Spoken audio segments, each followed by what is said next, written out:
What is going on there, YouTube, and welcome back to another comic book video. This is the channel where we sit down and cover different comic book stories from different comic book companies. Today, we are going to jump back over to Marvel Comics, and we are going to begin our coverage over the Infinity event. This was a big event back in 2013, I want to say, where of course Johnathan Hickman is working on Avengers and New Avengers, and everything he was working on so far led up to this moment right here. But the thing is, this is only a stopping gap, meaning that right after this event we get a lot of more things from Johnathan Hickman with his Avengers and New Avengers run. It gets really crazy, and honestly, Hickman did an amazing job. But this is only one part, one chapter, and the first chapter is a long chapter, but of course it had to be long to set everything up for the entire event. So if you enjoy today's comic book video, please hit the like button down below and subscribe. Also, if you have any suggestions on books I should read, well, please let me know in the comments below, because you never know, your suggestion could be a future video down the road. But I do hope you enjoy today's comic book video. In the beginning of this book, we get reminded of what had happened in the New Avengers storyline to remind us what is happening at the moment with the multiverse. The multiverse is dying, with the incursions, which is Earth from different universes crashing into one another. The Illuminati has been trying to find a way to stop it, except the only way to save their world from being destroyed is to destroy another Earth before it crash lands into the main Marvel universe. But in a previous video, they had no choice but to use a bomb to get rid of another Earth.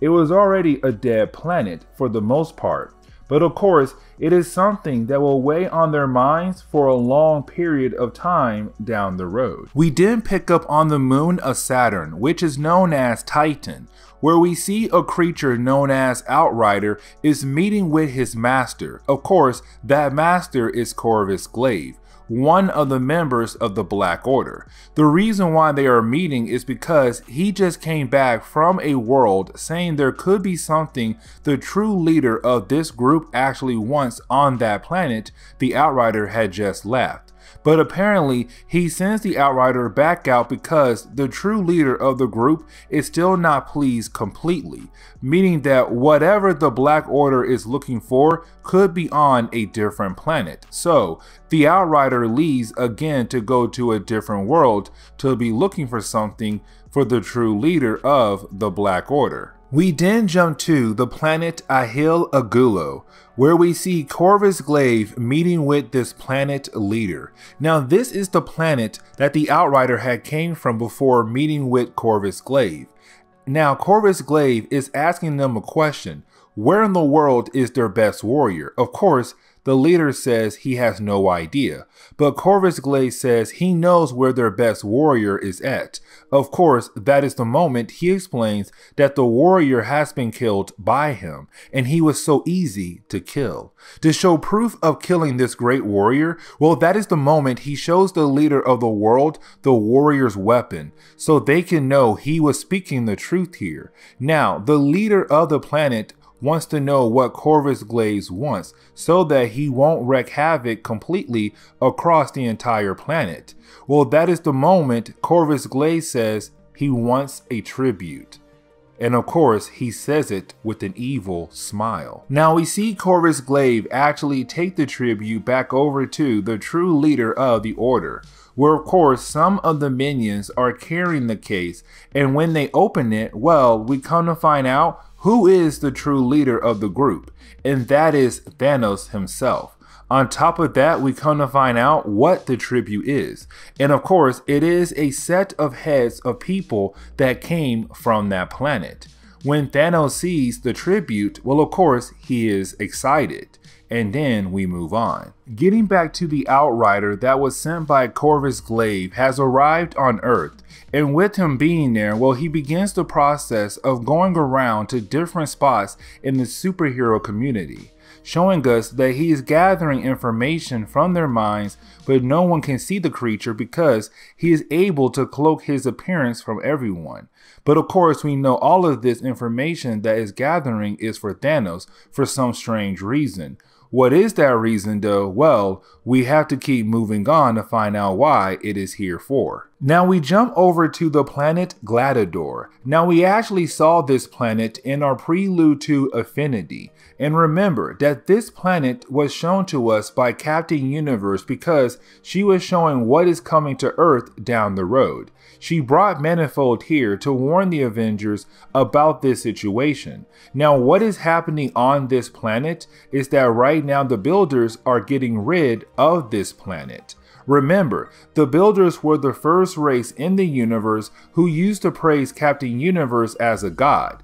But of course, they decided they go their own way and shape the universe in their own image. So they would go around and decide if each planet should be helped to evolve or should be erased because the world doesn't fit their image. So they decide that this planet should be erased. But there's a problem here though. This world has heroes to protect it. Now this isn't really a problem for the builders though, because these heroes, these space knights, really can't do anything at all.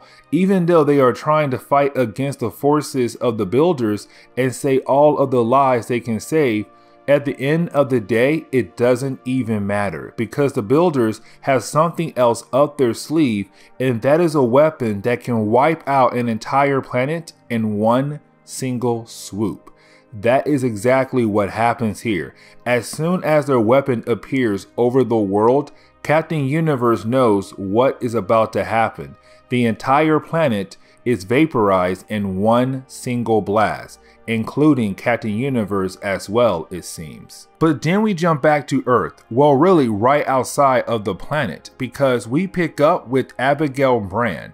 She is the leader of SWORD, an organization made to protect the space area around the Earth. Now in our last video, she told us that her crew has stopped a group of spaceships from crashing onto the Earth, except one did get past, and we saw that it was the Skrulls who had crash land on Earth. So she called up the Avengers to go find them. Now the Skrulls do have the ability to change their appearance, but of course that doesn't matter because the Avengers were able to find them and use a weapon to show their true form. But when the Avengers begin to fight against the Skrulls on Earth, something happens on the space station for SWORD, and of course it is very important. Now once the Avengers are done with that, well that is when Abigail calls to Earth to talk to the Avengers about a new problem. That problem is of course Captain Universe had just appeared on the space station of SWORD. So now we know that she is alive and well. But we can't worry about that at the moment because we have to pick up at the Atelian, the home of the Inhumans. And apparently there have been a lot of problems going on at the moment. Some division between Black Bolt, the king of the Inhumans, and his queens, especially the one he loves the most, Medusa. That is not the biggest problem though, because remember, the Outrider who came to Earth looking for something, well, he goes to the Atelian looking for someone. So he breaks into the Atelian and goes straight into the room of Black Bolt and began to use his powers as a way to read Black Bolt's mind to learn more about something. Back at the space station for the SWORD organization, we see that they are wondering what in the world happened to Captain Universe and if she is going to be okay. You have Ex Nihilo tell everyone that she is going to be okay, but that is the moment Abigail Brand say they got a message from the Kree. Of course, the Kree being a race who is trying to conquer multiple planets and at this point at war with the Skrulls. One other outpost was attacked by the builders and they were completely taken out. It leads to them actually sending a message trying to say what is happening, but the builders send a warning out that they are coming for more people who see this message. This is the moment you have Abigail say that they're looking at the path where the builders are going on. They are coming to Earth and something bad is about to come. we actually pick up with the Attilan again, and of course the Outrider, who is trying to read the mind of Black Bolt. He has been able to dive deep into the mind of Black Bolt and get a lot of information, but still, he is digging for something very special. That is the moment we see Black Bolt wake up, because he was able to tell someone was trying to read his mind. Now the Outrider does try to get away, but of course, since he is injured thanks to Black Bolt, he is having a hard time getting away. But he was able to get away, but the question is, did the Outrider get what he was looking for while in the mind of Black Bolt? Well, time will tell, but if he did, this could lead to something bad down the road. But then we pick up with the Avengers, and we see the Avengers right now talking about a plan, since they know that the Builders are on their way. But if the Builders arrive on Earth, it is game over. So the plan is to attack the Builders wherever they are at, so that would give them a better chance to win. So you have the Avengers build a team to go meet the Builders head on, and another team is going to stay here just in case the first team won't be able to stop the Builders. But this is only the beginning, because this is only the first chapter of this event. We still have to cover the rest of this and Avengers and New Avengers tie-ins as well, because it is going to make everything make sense and also add more questions as well. But to close on this video, we see the Outrider that was sneaking around Earth crash land back on Titan. Now he is badly injured and he barely made it back to Titan, but of course this is the moment we pick up with the rest of the Black Order. Proxima Midnight, Black Dwarf. Man, I'm having a hard time saying that. Please forgive me.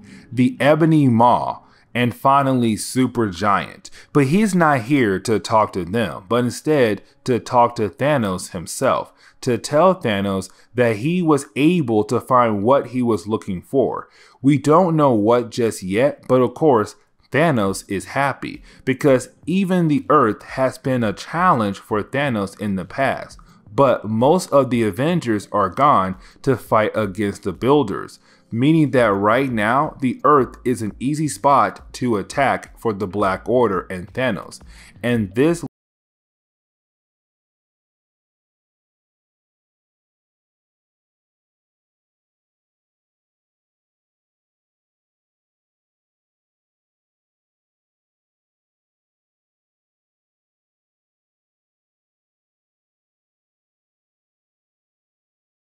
So this tie-in begins with Iron Man and Reed Richards meeting with one another about how Tony Stark's trip in space has been, because he is finally back on Earth. Now, he doesn't tell Reed everything, but we do get an image about what happened out there in space. Tony and the Watcher have found the dead body of the Living Tribunal, which is huge, because now the question is, what in the world has killed the Living Tribunal? Something really powerful must have the ability to kill it. But that is also the moment you have Tony Stark tell Reed how most of the Avengers have left Earth.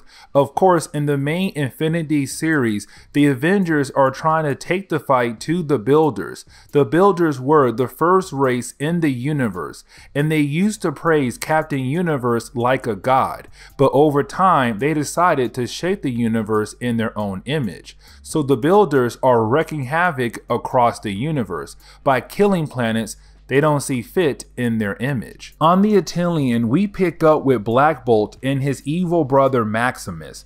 We have been seeing in our last few videos that Black Bolt had asked Maximus to work on different kinds of projects, but one of the projects Black Bolt had Maximus work on is a device to take Black Bolt to another dimension where he can speak without worrying about his voice destroying anything in his pathway. Another reason why he can have meetings here with people. But before Maximus is able to explain more, well, that is when someone is coming to see Black Bolt. That person means Maximus must leave, and that person is Medusa, the wife of Black Bolt. because let's not forget that Black Bolt and Medusa haven't been talking for a long time now. It is her wanting to know what in the world is going on with her husband. What is he hiding from her? Now, she does try to communicate with Black Bolt with their minds, hoping that he will tell her everything. This is where they usually communicate, and usually they have a strong bond with one another. Except this is the moment we see Black Bolt take another step in breaking their bond, because that is the moment we see Black Bolt break the mental connection they have with one another, which is huge, meaning that now Black Bolt and Medusa can no longer communicate with one another at all anymore mentally, which of course Medusa doesn't like at all. But that is when you have Medusa walk away angry. We then see Namor meeting up with the Black Swan, remembering that Black Swan was the person who came from a different world, a different Earth, and that is how the Avengers learn about the incursions, except they don't really trust her completely at all, so they keep her locked up. But Namor is here to make a deal.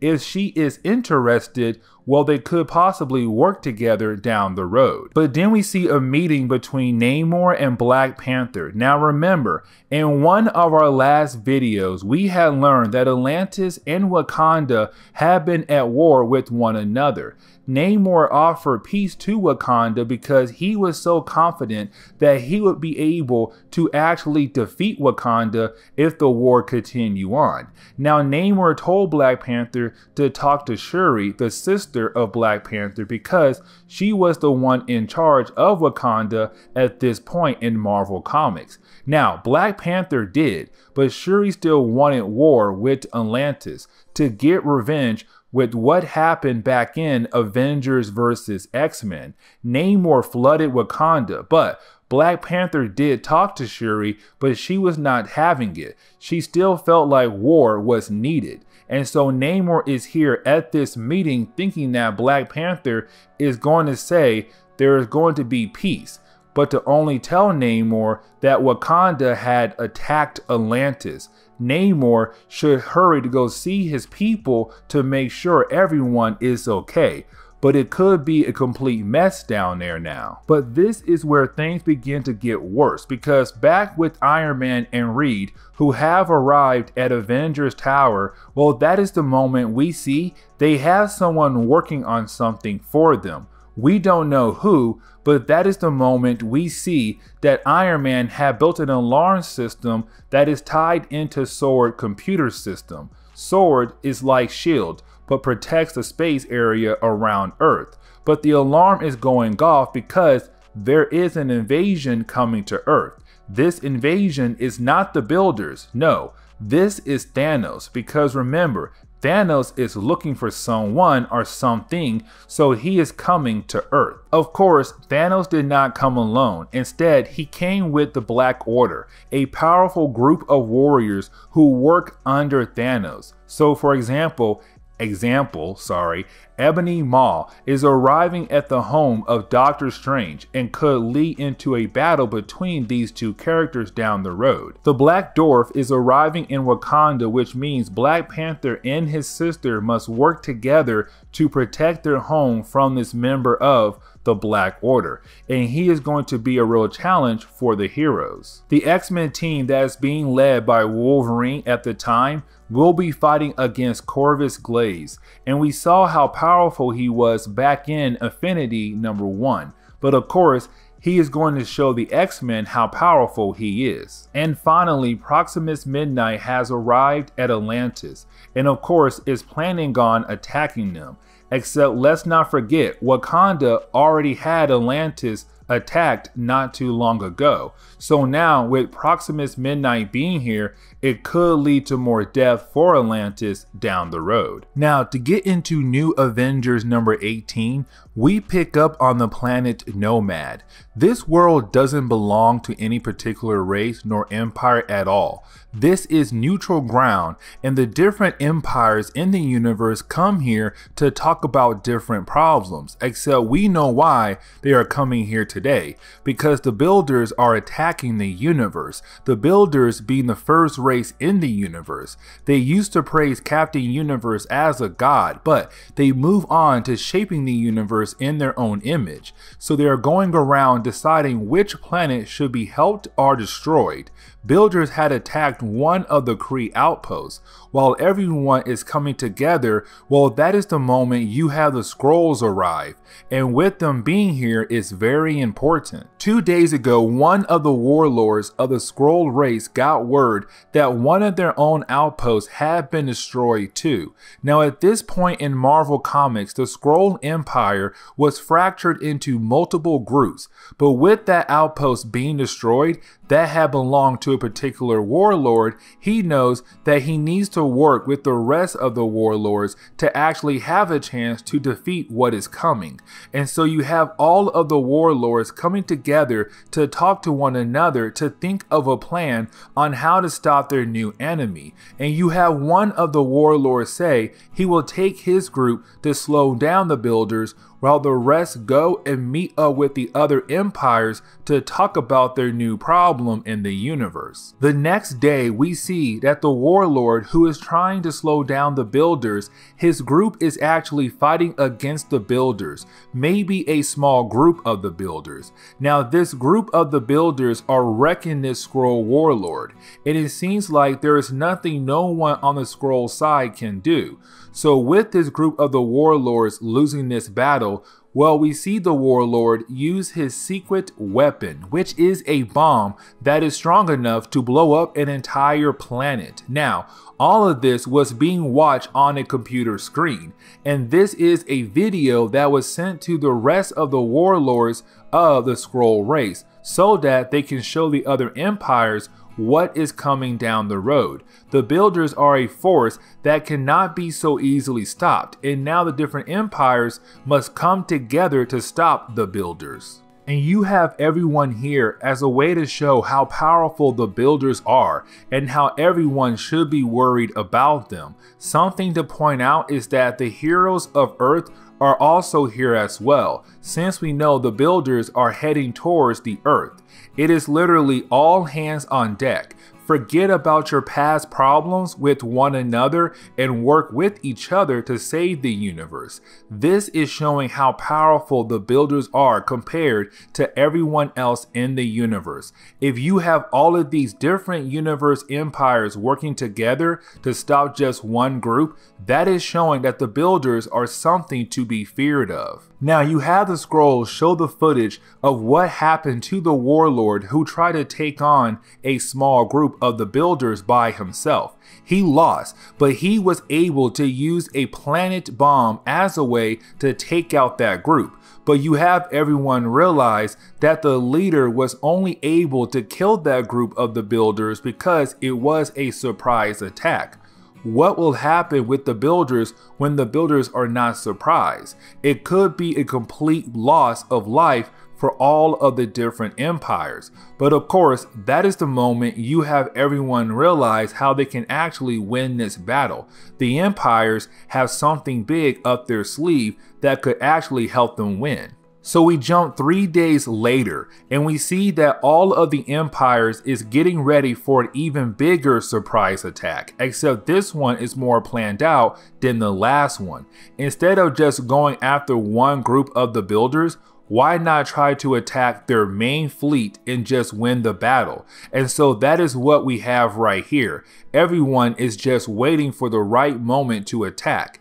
And that is when we see the armies of the different empires attack all at once and trying to get rid of the main fleet of the builders. Now, we should know that this is not going to be an easy win for the side of the good against the builders. The reason why is because we are so early in the event of Infinity, and meaning that when you have the empires and the heroes of the earth thinking that they have won, well, that is the moment they come to find out they are celebrating way too soon, because that wasn't the main ship of the builders. Instead, It was just a ruse to trick the empires to come out of their hiding spots so that the builders can see them and begin the process of attacking the empires.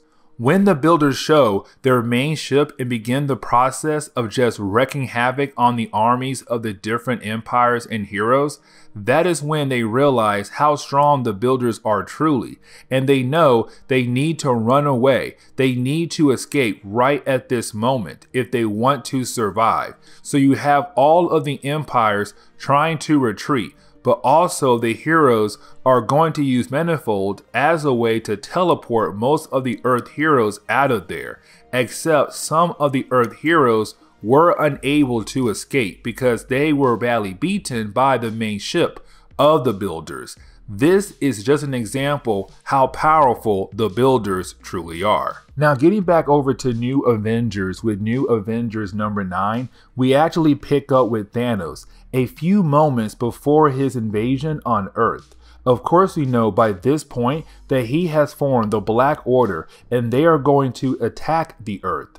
But while on the way there, you have them looking through the mind of the Outrider. Of course, the Outrider was the creature that was used to gather information for Thanos, because Thanos is seeking for something. The Outrider came back with information and they are going through it to learn more. Of course, something it did learn was what had happened to the Infinity Stones. Because if you remember back in our first Johnathan Hickman's Avengers and New Avengers video, the Illuminati used the stones to stop the first incursion, except all of the stones broke except for one, the Time Stone. And so of course this intrigues Thanos even more, because now he is thinking about getting the Time Stone. Now this is not what Thanos is looking for, but he is adding this on the list of things he wants. There is still something else he wants from Earth, but he will look for that particular thing. The Black Order will be looking for the Time Stone for Thanos. So that explains why we saw the Black Order attacking different areas of Earth, because they are looking for the Time Stone. Except they are attacking the Illuminati because in the mind of the Outrider, the Illuminati might know where the stone is truly at. So back on Earth, we actually see Thanos' invasion has begun, and he is attacking the Earth. We pick up with Reed Richards and Tony Stark, who are watching what is happening in the sky.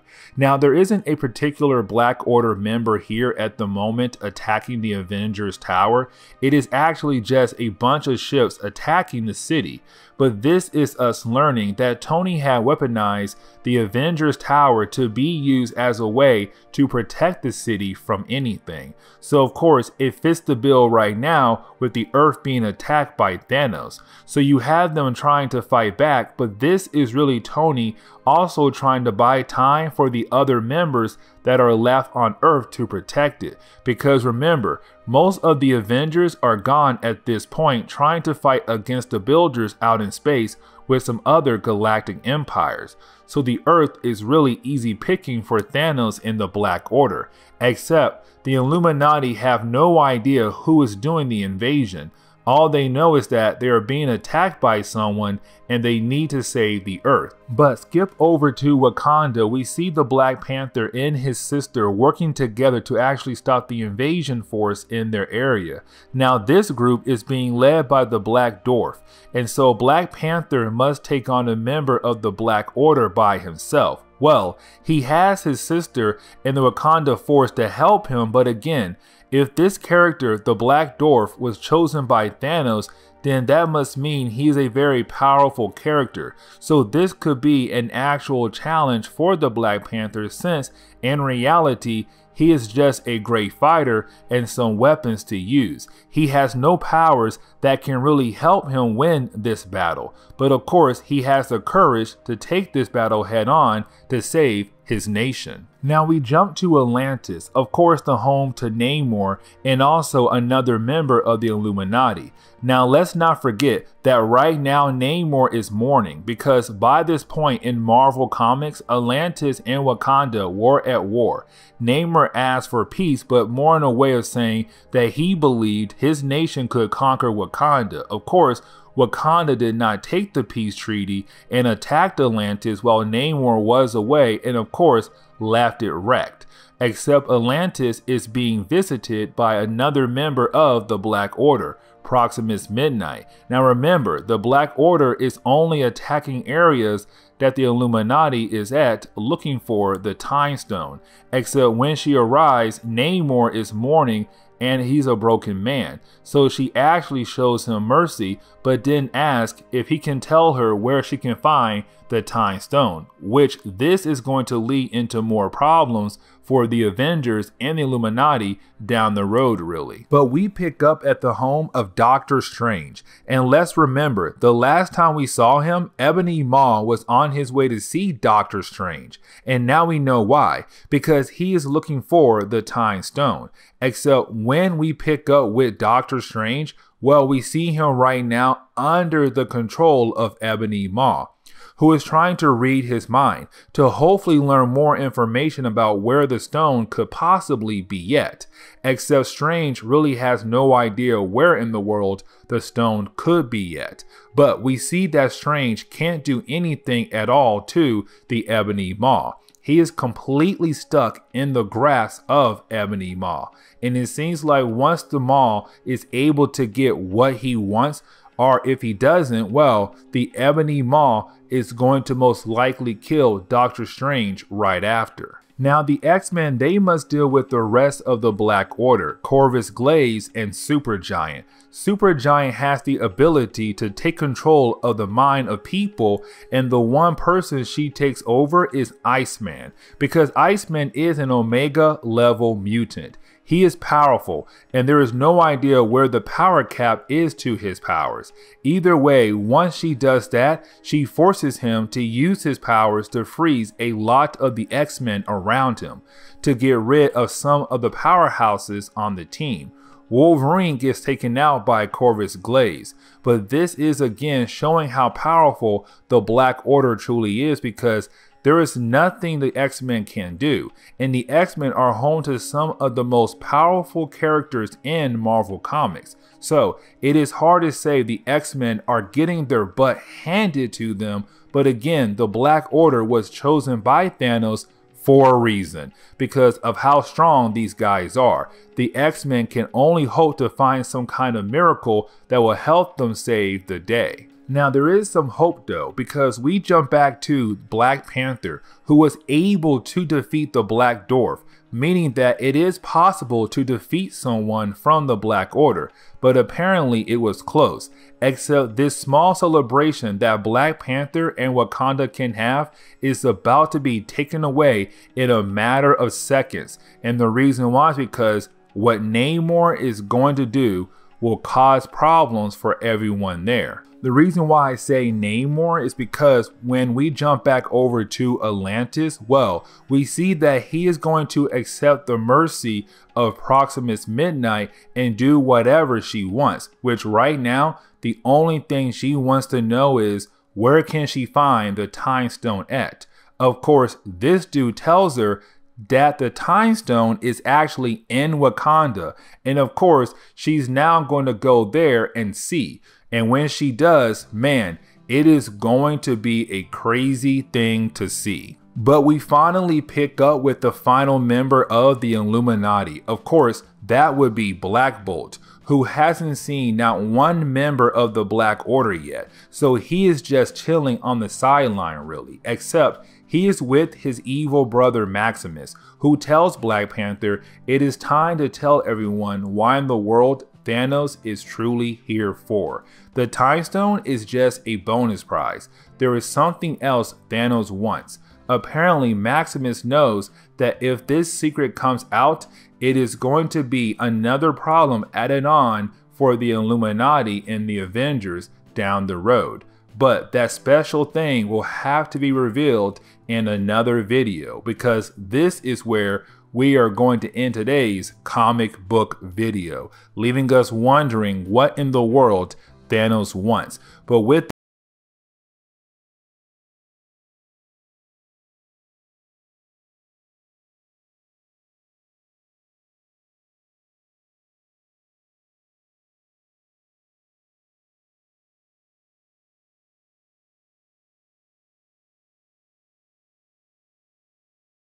To begin today's video, we actually pick up with Infinity number 2, where we see that a strike team that belongs to one of Thanos' Black Order members was able to take over the space station that belongs to SWORD. Of course, SWORD being an organization that protects the space area around the Earth.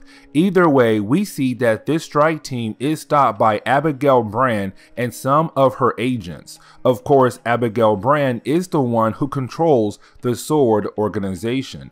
Either way though, we actually see her realize that this was just a small diversion, because the real threat is actually how Thanos is doing a full-on invasion on the Earth like we saw in the earlier chapters of this storyline. So Thanos is looking for something or someone on the planet Earth, and he is going to wreak havoc to get what he wants. But we saw that in our previous chapters, matter of fact, back on Earth, we saw the Black Order just wreaking havoc on the different members of the superhero community that is left on Earth. Because remember, most of the Avengers left to fight against the Builders who were on their way to attack the Earth. Thanos saw this as an easy opening to attack the Earth to find whatever he is looking for. Either way though, we actually see one particular member of the Black Order is actually going to be paying a visit to a special member of the Illuminati to learn things for Thanos. That person is Black Bolt, because you have Corvus Glaive come to pay a visit to Black Bolt because he wants a tribute. If Black Bolt and the Inhumans pay this tribute, then Thanos won't wreak havoc on the Earth. Except you have Medusa talk for her husband because, well, if Black Bolt speaks, it will release his sonic scream and possibly kill everyone. But you have Corvus Glaive basically show that he is not scared of the Inhumans because his master is freaking Thanos himself. And that dude is way more terrifying than Black Bolt is. To show how he is not scared of the Inhumans at all, you have Corvus Glaive tell his minions or henchmen, whatever, to kill themselves to show the Inhumans that they don't really fear death. So Black Bolt and Medusa can be all brave and stuff and act like they are not scared. It doesn't bother Corvus Glaive. But on top of that, he tells them what he wants. He wants a tribute. And if Black Bolt pays this tribute, the Earth could be mostly spared from the wrath of Thanos. So now the question is, what kind of tribute does Corvus Glaive want? Now he tells Medusa and Black Bolt what he wants, which is that he wants the heads of every child from the ages of 16 through 22.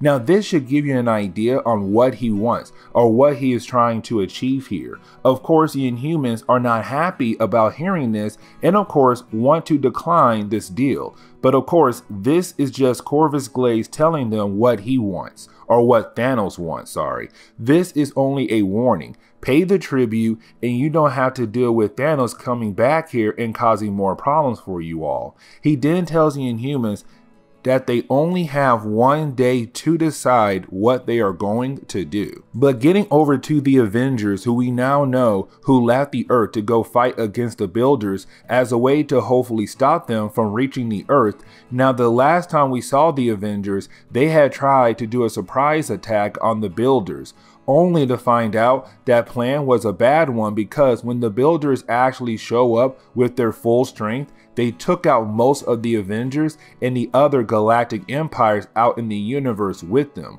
So the Avengers who are left had to retreat and go back to an old outpost to meet the rest of the army they have with the other galactic empires. Except they thought when they had retreated, they would actually have a moment to relax and not deal with anything for a moment.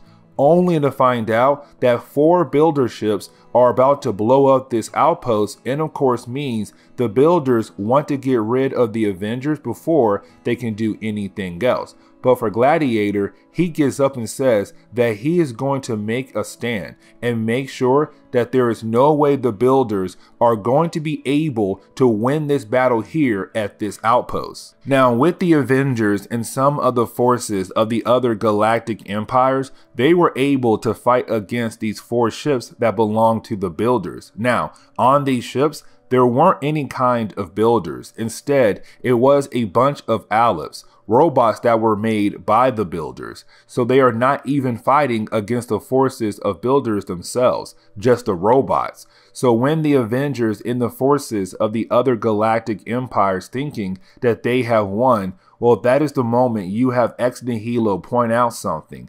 Something is heading towards a nearby planet. Now, Ex Nihilo was made by the builders to kind of help decide if planets are deemed to evolve or be destroyed. Now, Ex Nihilo has joined the Avengers to help stop the builders. But getting back to what Ex Nihilo has saw, well, he saw one of his brothers, Ex Nihilo, crash land on a planet nearby, and showing off another ability Ex Nihilo and his brothers have. They are able to dispense themselves across a planet like a plague to begin the process of killing off all life on a planet. This is worse than most things the builders do, because usually they just blow up the planet. Now, the life on this planet will have a slow death thanks to this plague. The Avengers were able to save the life of some people living on that planet, but those people will now have to watch the people they have left behind to see them begin the process of dying from the plague. But getting back on Earth, we see the Illuminati are meeting up in their secret dimension that Black Bolt found with his brother Maximus. Now, the reason why they are meeting here is for two reasons. The first is that Black Bolt wants to tell the Illuminati members that he found this place that has a low level of sound so that Black Bolt can speak. The reason why is because usually when he speaks, his sonic scream voice comes out and can wreak havoc. But with him being able to talk, that leads into the second reason. He tells them how Thanos is invading the Earth. One of his Black Order members came here asking for a tribute, only because Thanos is looking for something. That something is very important, and apparently Black Bolt knows what he is looking for. That is the moment you have Black Bolt say that Thanos is here on Earth looking for his son, and Black Bolt knows where his son is at. And this is where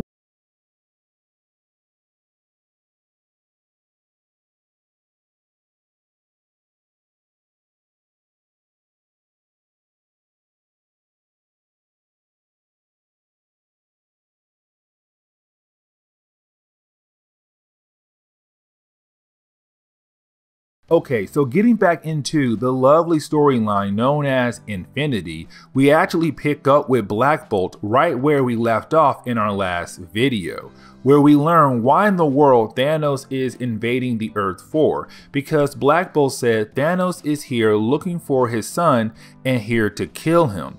Black Bolt actually explains that there was an Inhuman from one of the lost Inhuman tribes who had done some business in the bed and out of the bed with Thanos. Of course, she got pregnant and gave birth to Thanos' son, except she came back to Earth and the child has been hidden somewhere on Earth. Black Bolt hands the rest of the Illuminati some kind of chip that has information on where in the world Thanos' son could be at. Black Bolt is not going to help because he knows Thanos is going to come back to the home of the Inhumans waiting for some kind of tribute. But Black Bolt is going to try to fight against Thanos while the rest of the Illuminati look for Thanos' son. Now, once the heroes are gone, well, that is the moment you have Maximus, the brother of Black Bolt, realize that Black Bolt is up to something and he loves the plan Black Bolt actually has. Now, Thanos does get an update on what had happened so far in the invasion, starting off with the idea that the Inhumans have not given up their tribute yet. The Black Dwarf, one of the members of the Black Order, Thanos' elite group of warriors, had failed to take his area of Earth. In Wakanda, Black Panther was able to beat the Black Dwarf so that she learned where the Time Stone is at. Of course, the Time Stone being one of the many Infinity Stones, and right now the only one that has survived after the Illuminati used it in the first incursion point. Now, Thanos wanting the Time Stone is just a bonus prize. His main goal is his son. Either way though, Proximus Midnight heard about the Time Stone being in Wakanda from Namor. Namor told her that big fat lie to get back at the Black Panther for the war between Atlantis and Wakanda.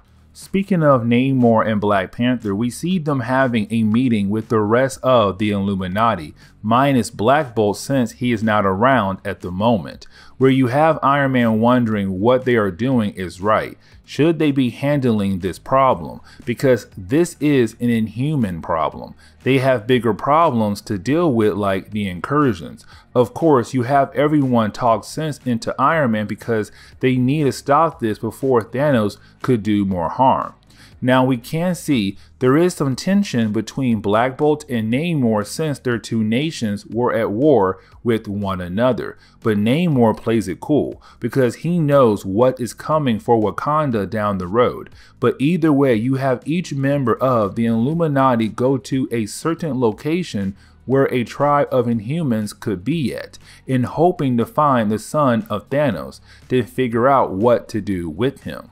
Now you have all of the different Illuminati members go to a certain location that belongs to a tribe of the Inhumans.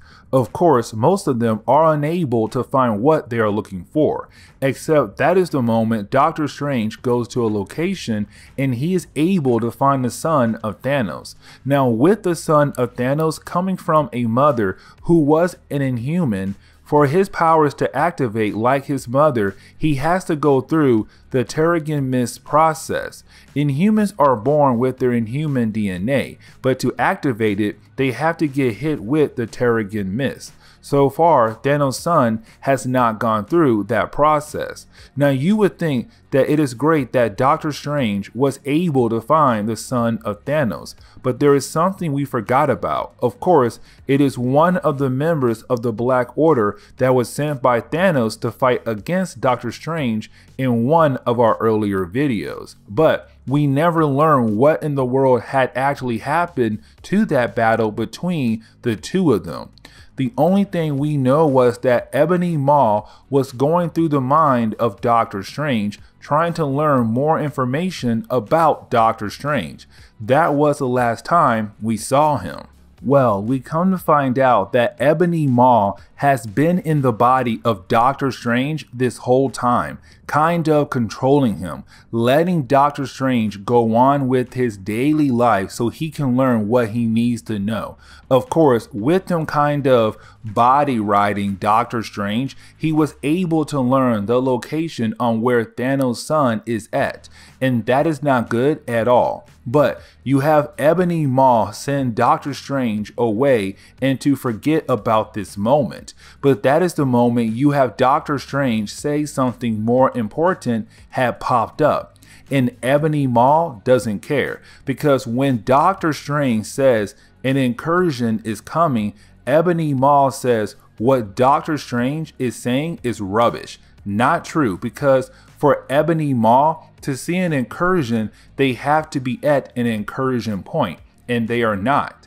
So of course, Ebony Maw doesn't believe Doctor Strange at all. Either way, you have Doctor Strange leave to handle the new problem, which is that an incursion is coming to the Earth. Now, for the ones out there who have no idea what an incursion is, well, let me explain for you guys. Everyone could be jumping into a storyline and be lost or confused, but an incursion is when two Earths from different universes are about to crash into one another. If that happens, well, that means the death of both universes. Now, this is happening all over the multiverse, meaning that the multiverse is dying. But right now, there is another incursion happening on the main Marvel Universe Earth. The Illuminati must destroy the other planet to save their universe. If they don't, well, it is the end of their universe. Now, on the last page of this issue, we actually see Thanos getting ready to attack the home of the Inhumans since they have not paid their tribute. On top of that, Wakanda is about to be attacked once again since Namor told Proximus Midnight that the Time Stone is somewhere hidden in Wakanda. And of course, she believed him, and so Thanos did as well. So getting into Avengers number 19, we focus this time with the Avengers who are out in space trying to fight against the Builders. Now, the last time we saw them, the Avengers and some of the other galactic empires got their butt kicked by the Builders. Now remember, the Builders were the first race who used to praise Captain Universe as a god, but later on went in their own direction to form the universe in their own image. Except in the last couple videos, they have been on a warpath. And right now, the only thing we know is that they are trying to reach Earth for some strange reason, except they are killing other space empires that stand in their way. Now, the Avengers know that the Builders are heading for the Earth for a random reason, but the rest of the galactic empires have no idea that the Builders are heading towards Earth.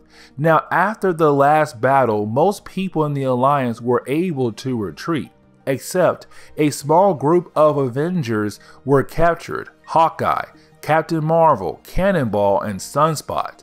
But while being held hostage by the Builders, some of the Builders' creations, the Nihilos and the Alice, decided that something is special about Captain Marvel. She might have something they need.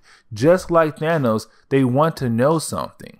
Back at the base where the Avengers and the galactic empires are at, we see them taking care of the refugees from the dying planet, because we saw in a previous video the Builders had made different versions of Ex Nihilo and go to different planets and begin plagues to kill people slowly. Now the Avengers and the galactic empires were able to save most people from one planet, but now the question is, what are they going to do next? Because you have Spider-Woman mention that they should get back out there to fight against the Builders, do something since they have people missing out there. Of course, her reasoning makes sense, but they have to play this carefully since the Builders have been able to do a lot of damage. Now, we do see a private meeting is going on with the leaders of the galactic empires and also Captain America, since he is in charge of the Avengers, where they are wondering what in the world they can do to actually stop the Builders from winning this war. Now, Captain America does mention that he has an idea, but Jason looks at the human race as a disgrace. So when the Avengers try to talk, Jason, he actually tries to shut them down and make it seem like they don't know anything at all. But you have the rest of the council think it will be a good idea to actually let the Avengers speak since they have a better winning record rather than Jason does. But getting back over to Captain Marvel, remember that the Builders and their creations think that she is special or she knows something that they want to know. Well, of course, that is the moment we come to find out what they want to know. How were they able to get certain characters on their side?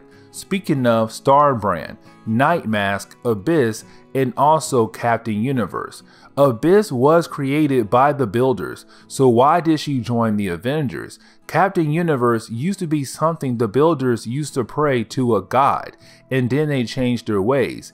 The other two, Starbrand and Nightmask, are something else the Builders had a hand in, and so they want to know why people of Earth was able to convince these people to join the side of the Avengers. What makes the people of Earth so special? But getting back to the Avengers, who are still hiding out at the outpost thinking of a way to stop the Builders, you now have everyone asking Ex Nihilo why in the world the Builders are doing this. Why are they going around destroying planets across the multiverse? Or the universe, sorry.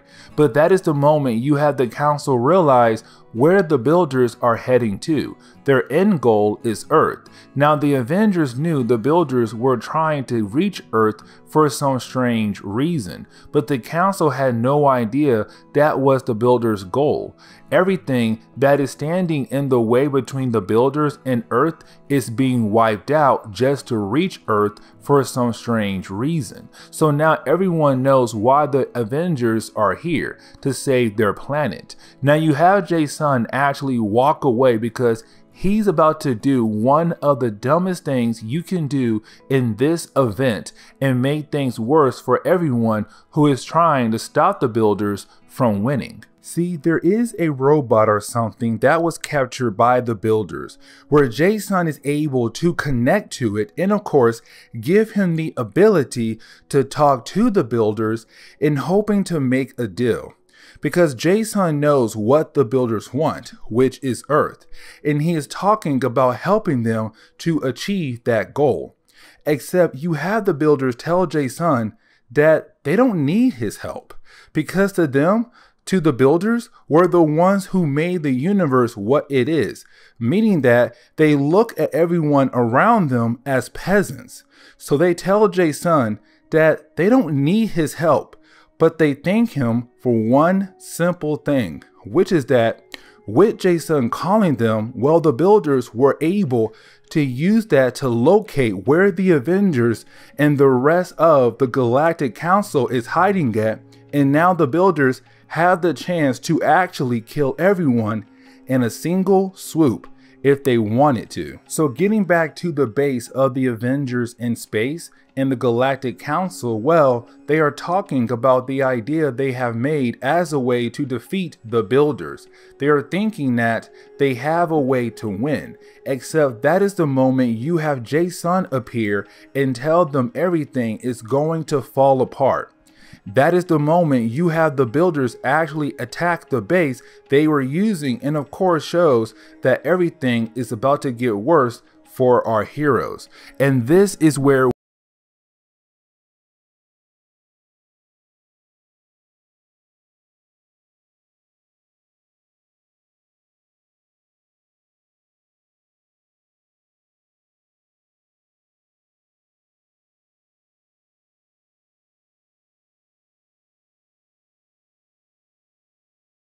So getting into today's video, we actually pick up where the last video left off at. A quick reminder is that the Avengers who had left Earth to fight against the builders were badly beaten, even when they had teamed up with some of the other galactic empires in the universe. Now some of the Avengers have been captured by the builders, but most of the Avengers and the rest of the empires were able to get away. Now they thought they had some time to relax and plan out something that would help them win against the builders, except thanks to Jason, one of the leaders of the galactic empires basically gave the location away of the Avengers and the galactic empires to the builders while he was trying to give the Avengers over to the builders. Now the builders had sent in a small army to attack the outpost that the Avengers and the galactic empires were using, and of course it led to the outpost being destroyed, and now the Avengers and the galactic empires are trying to save each other's lives.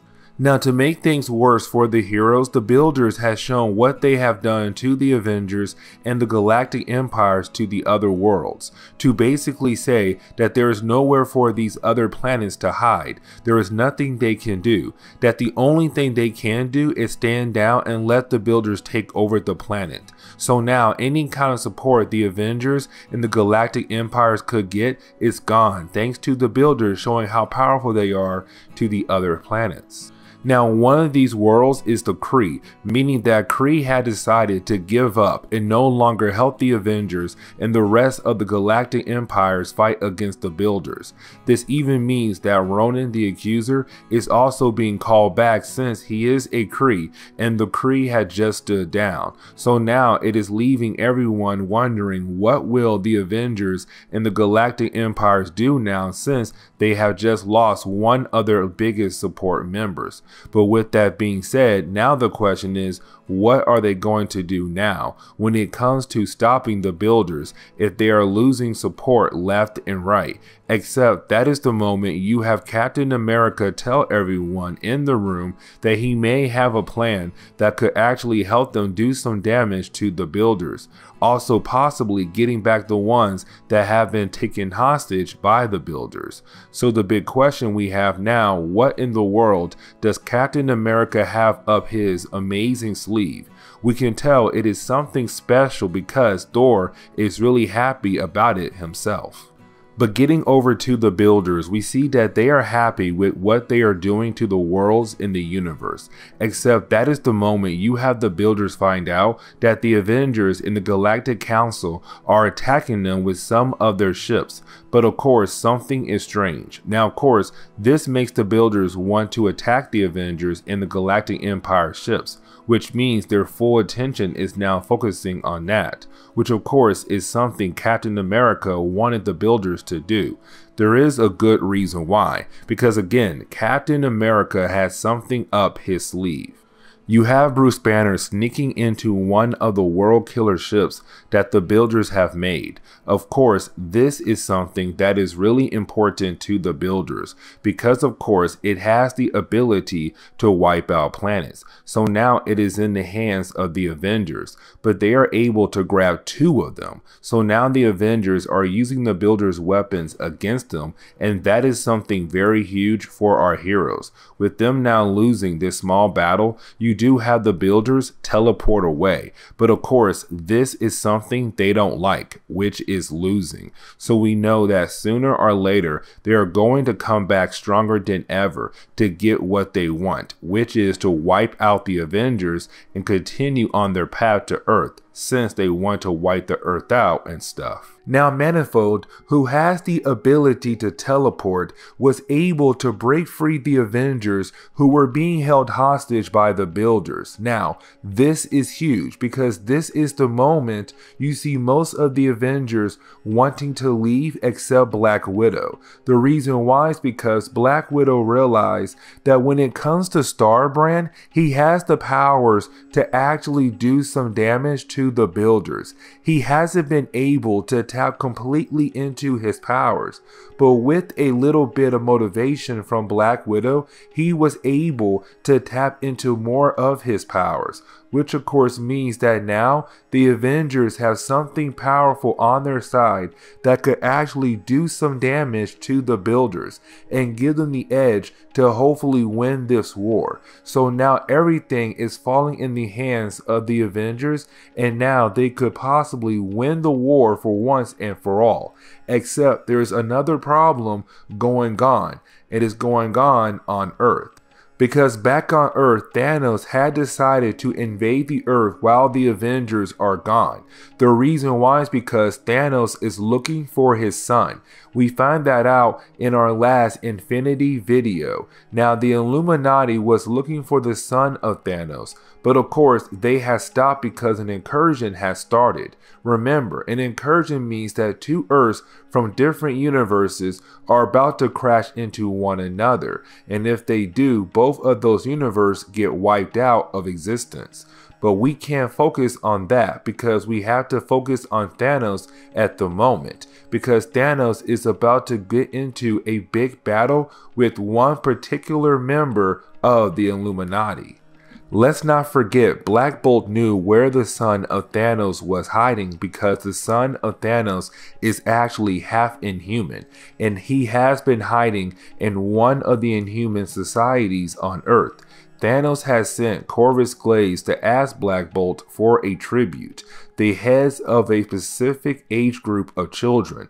Of course, Black Bolt did not do that, and Thanos sees that, and of course, Thanos is very angry about it and now wants to know what in the world Black Bolt is planning. Of course, it is Black Bolt thinking that he can take down Thanos. But under the home of the Inhumans, you have Black Bolt, brother Maximus, sending all of the Inhumans somewhere else because he knows what his brother Black Bolt is planning on doing. But before he is able to leave or anything, well, we see Maximus turn on some kind of machine that is going to activate at the right moment. Now, we have no idea what the machine can do, but of course it is something important if Maximus knows it could change everything for the Inhumans and also possibly the entire Earth as well. Getting back to Thanos and Black Bolt, Thanos knows that Black Bolt is hiding his son somewhere, but Thanos insists that Black Bolt hands over his son. Of course, you have Black Bolt give away the idea that he is not going to be doing that, and that is the moment you have Black Bolt stand up and use his sonic scream, which of course activates at the same time the machine Maximus had built, which caused a huge explosion. So it is Black Bolt hoping that this little trick of his will give him the ability to kill off Thanos. But of course, we must wait for the next issue to learn what had happened to Black Bolt and Thanos. And this is where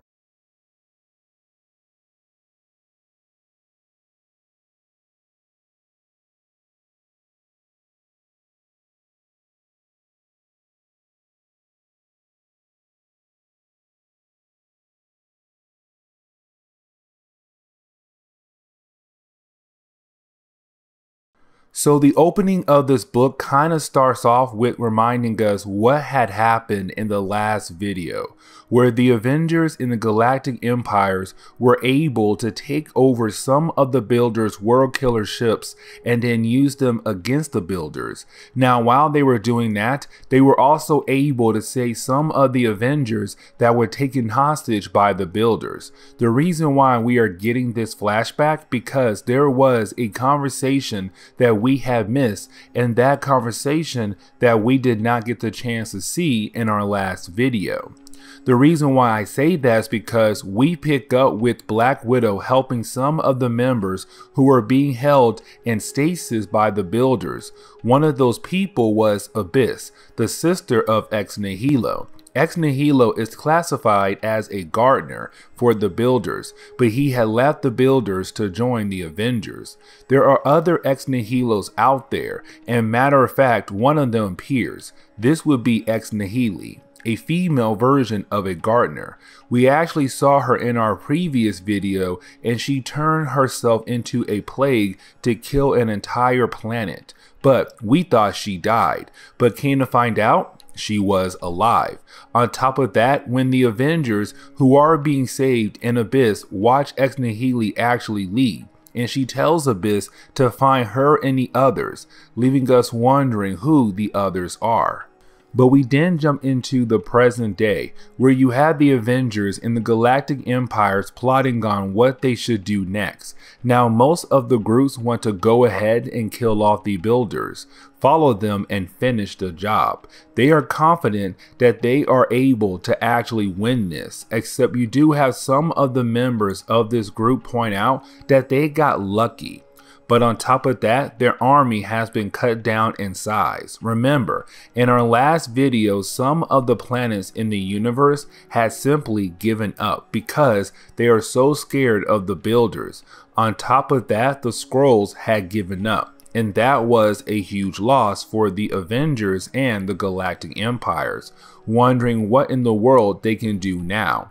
But that is the moment you have Captain America step in. Now at this point, everyone knows that the Builders are just on a rampage to kill off the Earth. So any planet that is in their way or as they are passing is on their path are being completely destroyed.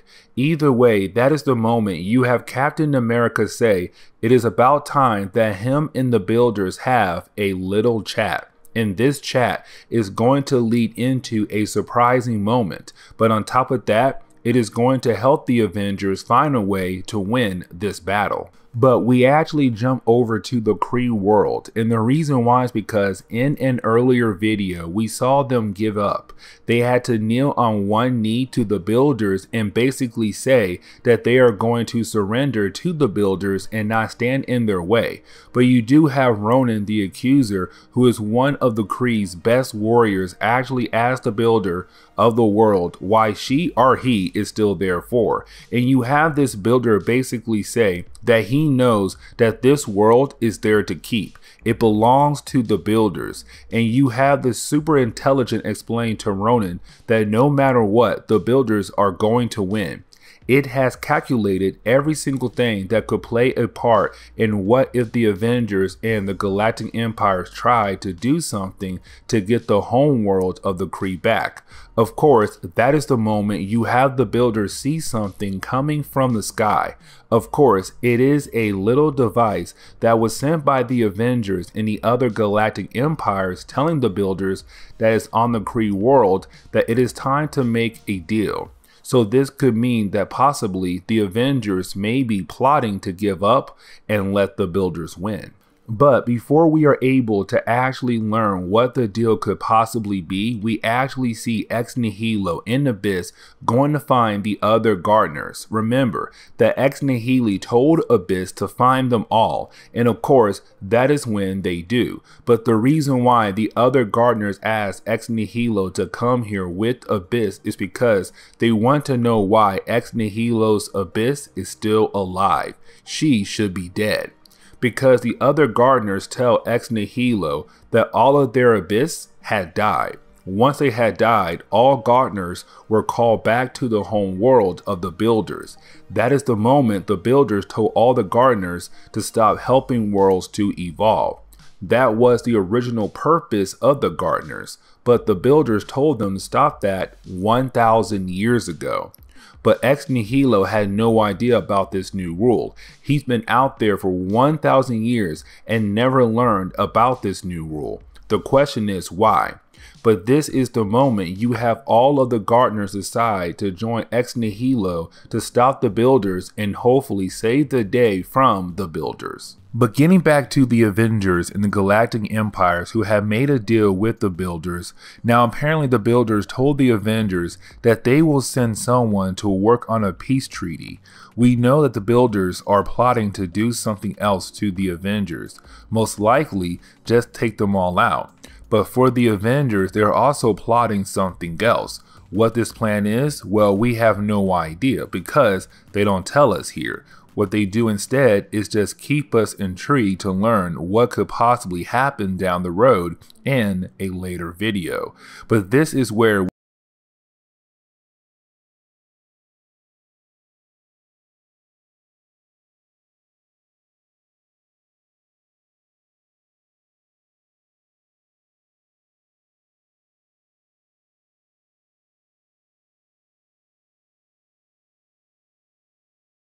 So picking up with today's video, we actually pick up where our last video left off at. In the last video, we saw that Captain America had made a deal with the builders hoping they could have some kind of peace treaty. Now the builders are the ones who are known as the first race in the universe. They used to praise Captain Universe as a god, but of course they decided to stop praising her and go their own direction, meaning that they had begun to shape the universe in their own image. The builders have been heading towards the earth to wipe it out, but also destroying anything that stands in their way. Except of course, you had the Avengers and the other galactic empires in the universe trying to stop the builders from actually being able to reach Earth. But we're at the point where we see that both sides are trying to reach a peace treaty, but each side has something planned for the other. The builders had agreed to the peace treaty and they are acting like everything is going to be okay. Except here comes the big thing. The builders, who is on the planet of the Kree, had agreed to this peace treaty, but he wants to use this peace treaty to make the Avengers and the galactic empires as an example for the rest of the universe to see what happens when someone tries to cross them. Now the Avengers know the builders got something up their sleeve, but they are going to play along. Except the question is, Who is going to represent the Avengers in the other galactic empires for this big peace treaty? Except we have to jump back down to Earth, because let's not forget what had happened once the Avengers had left to stop the Builders, because someone else decided to attack the Earth for a different reason. Well, really an interesting reason, and that person is Thanos. We found out in the earlier issues of this storyline that Thanos came to Earth looking for his son, and only one person knew about the son of Thanos. That person is Black Bolt, the king of the Inhumans. He knew about the son of Thanos, and the reason why is because Thanos' son is an actual Inhuman, which is very huge, meaning that Thanos had some fun with an Inhuman woman, and of course she gave birth to his son, but left him on Earth. Now Black Bolt knows that the son of Thanos is technically hiding in one of the lost tribes of the Inhumans. Now Black Bolt was hoping that the Illuminati would do what he asked, which is to find the son of Thanos and protect him.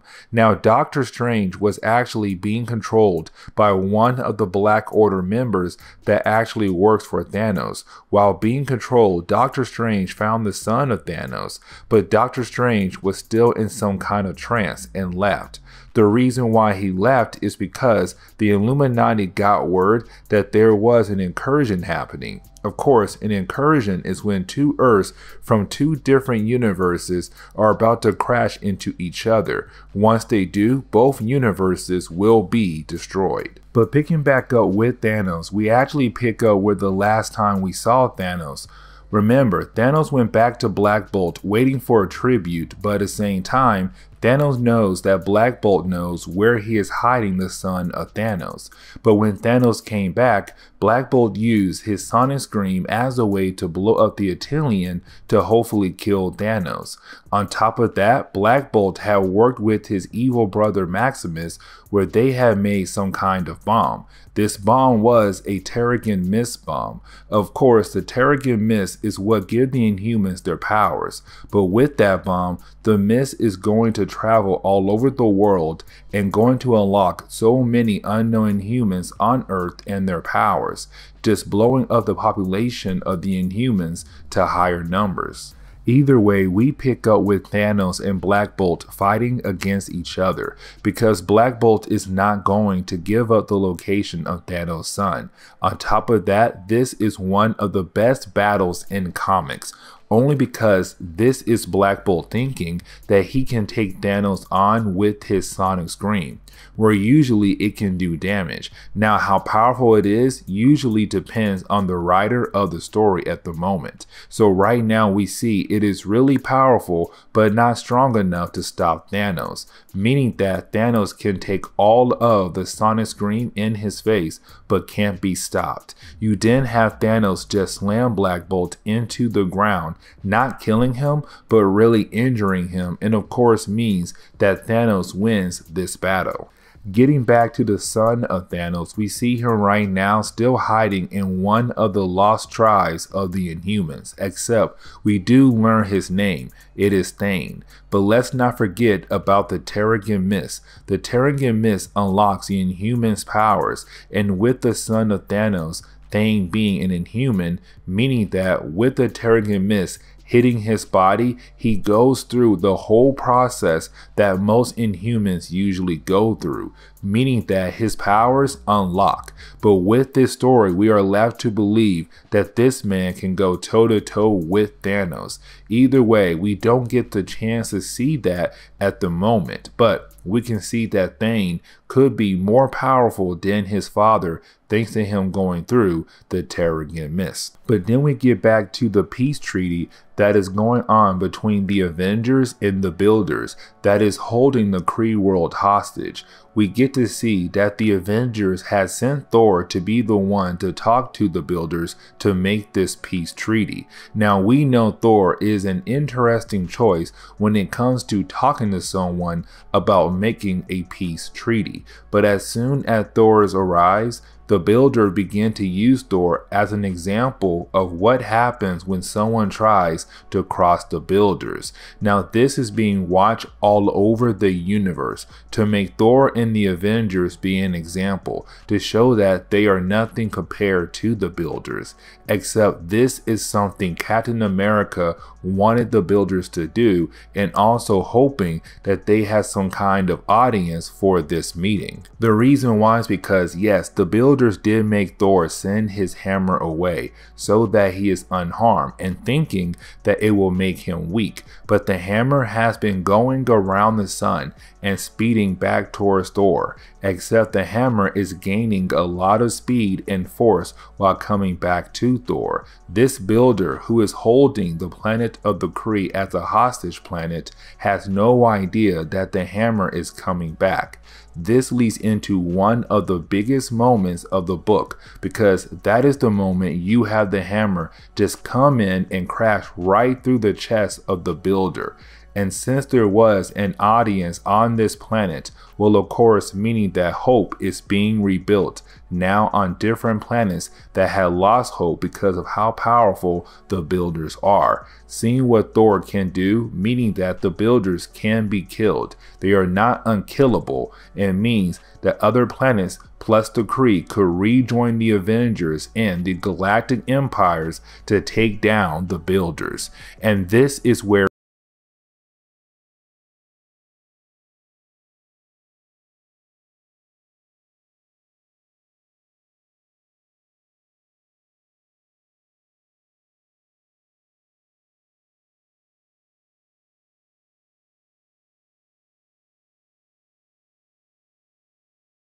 To begin today's video, we pick up with everyone wondering what is wrong with Captain Universe.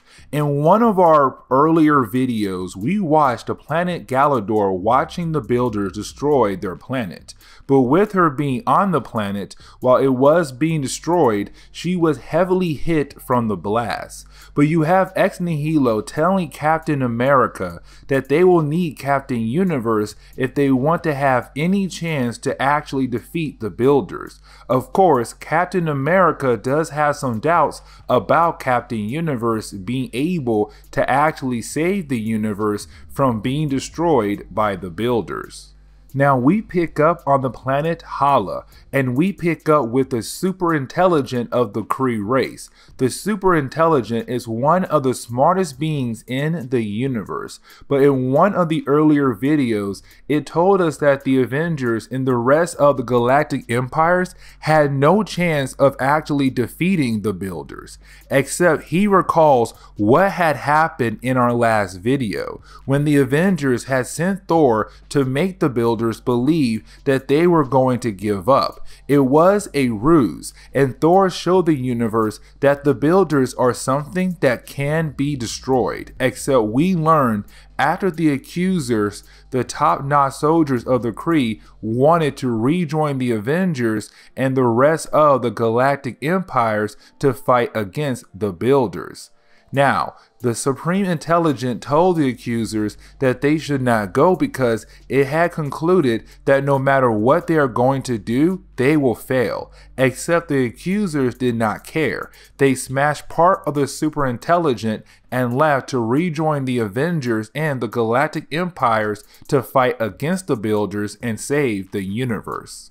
Now we do get an update on the war between the Avengers and the Galactic Empires against the Builders. After that big moment on the Kree world with Thor, they were able to get other planets to help out in the war, which made it seem that they began to win against the Builders. Except then the next page shows us that even though they had some victories across the universe, things quickly turned against them and the Builders were able to regain what they lost. So now the Avengers and the Galactic Empires are wondering what in the world they can do to actually win the war. Except they do have one more thing up their sleeve that could actually help them win the war. Something from the negative zone. That is when we see a portal open up from the negative zone and something big coming out of it. That was an annihilation wave. Of course, the last time it was seen, it was wiping out a huge chunk of the universe. So now the Avengers and the Galactic Empires are hoping that it will be able to actually defeat the Builders, except this is the big moment right here. You have the Builders show that they are able to control the wave and have them attack themselves. This is huge because, again, the last time we saw the Annihilation Wave, having a hard time pronouncing that, sorry guys, they were wiping out a huge chunk of the universe. So to see the Builders just making them kill themselves, and that shows the Avengers that now they have to think of something else if they think they are going to win this war against the Builders and hopefully stop them from destroying the Earth. But getting back to Captain Universe, there is a reason why we started this video with her. The reason why is because she's about to change everything for the Avengers and the Galactic Empires. You have all of the Gardeners use their powers as a way to heal Captain Universe up. This is huge because earlier we saw Captain America kind of doubt that she could actually help them out. But Ex Nihilo did say that Captain Universe has the ability to change everything because you have the Abyss talk to Captain Universe to tell her what is happening at the moment, how her children, the Builders, are misbehaving, and that means she must go deal with them, and with her going, she's about to change the tides of the war. Now, she does confront the Builders, and instantly she begins to wreak havoc across the Builders' army, destroying the ships they were using to wipe out planets. But you didn't have the Builders actually try to stand up against Captain Universe, except of course, they don't stand a chance against her. Now you do have the Builders explain that they are trying to destroy the Earth because they know that the multiverse is dying. Earths from different universes are crashing into one another, and when they do, those universes die with them. So of course, they are trying to plead to her that they need to destroy the Earth to save this universe. Now, one Builder does survive the attack from Captain Universe, and he is going to escape, but before he does, he tells Captain Universe that he had left Captain Universe and the Galactic Empire a surprise for something to deal with in a few minutes. That is the moment we see the last Builder that has survived the attack had told all of the allies to begin attacking everything in the universe and destroying it all. So now the Avengers and the Galactic Empires are going to have to find a way to destroy these things now. But then we jump back to Earth and pick up with the Maximus the Mad, the brother of Black Bolt. The last time we saw him, he was watching what had happened with the battle between Black Bolt and Thanos. When Thanos attacked, Black Bolt used his sonic scream as a way to scream at Thanos. When he did that, well, it set off some kind of bomb that had released the Terrigen Mist around the world. But there are other problems that are going on the planet Earth. The Illuminati was supposed to find the son of Thanos, except while they were out looking for the son of Thanos, well, that is the moment they found out that an incursion was happening on Earth. Incursions are when two Earths are about to crash into one another, and both their universes die. Either way, you have the Illuminati decided that they need to stop looking for the son of Thanos and look for a way to stop this incursion from happening. Except that is the moment we see something crash down on the main Marvel Universe Earth, when we come to find out that it is an Aleph but from another universe, meaning that there are Builders from the other universe that had created Alice as well. Except this one wants to take the Illuminati to the other Earth to apparently watch them destroy a planet, but to also have a conversation as well. But getting back to the Black Order, the forces that works under Thanos are getting ready to attack Wakanda, the home of the Black Panther. The reason why is because when Proximus Midnight went to Atlantis and talked to Namor, since Thanos is looking for the Time Stone, when Proximus Midnight went to Atlantis and saw it was completely wrecked, thanks to Wakanda, since Wakanda and Atlantis are at war, Namor lied to the Black Order and told Proximus Midnight that the Time Stone is hiding in Wakanda to get revenge against Wakanda for attacking Atlantis. So that is why you have the Black Order getting ready to attack Wakanda 4.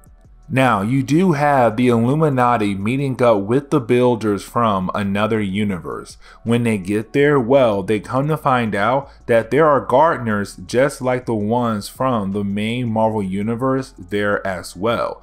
They are red, while the ones in the main Marvel universe are yellow. Now, before they are able to begin their conversation between one another, well, that is the moment you have one of the gardeners find something on Doctor Strange. Of course, that would be some kind of creature that was left behind by Ebony Maw, a member of the Black Order who works for Thanos. Back on Earth, we see that Wakanda was taken over by the Black Order, and of course, Thanos arrives there to see if the Time Stone is there. Of course, they don't find the Time Stone. Instead, what they do find is all of the bombs that the Illuminati had made just in case when they had to destroy a planet when it comes to an incursion. So Thanos finds those bombs, but then he finds a prison that the Illuminati had hidden in Wakanda. Of course, the prison is holding Terax from another universe,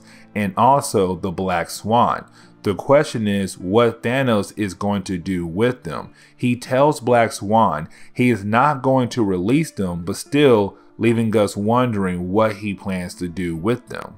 Now, getting back to the Illuminati who are having this conversation with the Builders from the other universe, the Builders tell the Illuminati that they have an idea, which is to destroy all Earths in every single universe in the multiverse, and it should possibly stop the incursions from happening. Except you have Reed Richards tell them that is not going to work, that something else is causing the incursions to happen, and even when all of the Earths are being destroyed in the multiverse, it's still not going to work. Either way, the Builders do think their way could possibly work and save the day. So you have the Builders send the Illuminati back to the main Marvel Universe Earth.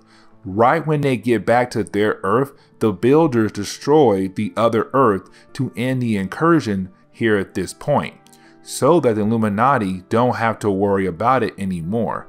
But you do have those Builders tell Illuminati that they should go ahead and destroy their own Earth to stop the incursions from happening in this universe as well.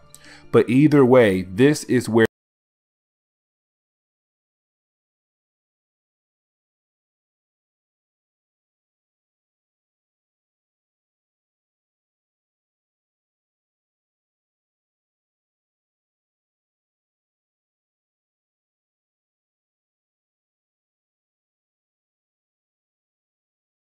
To begin today's video, we actually pick up with the Avengers who are in space right now fighting against the War of the Builders. Remember, in our last couple of videos, we saw that the Avengers and the Galactic Empires who are fighting alongside them had turned the war into their favors. When Thor was sent to meet with a certain builder, the Builders were left to believe that the Avengers and the Galactic Empires were going to give up and give everything over to the Builders, except of course, it was a ruse. Thor killed that builder, and that moment was shown across the universe.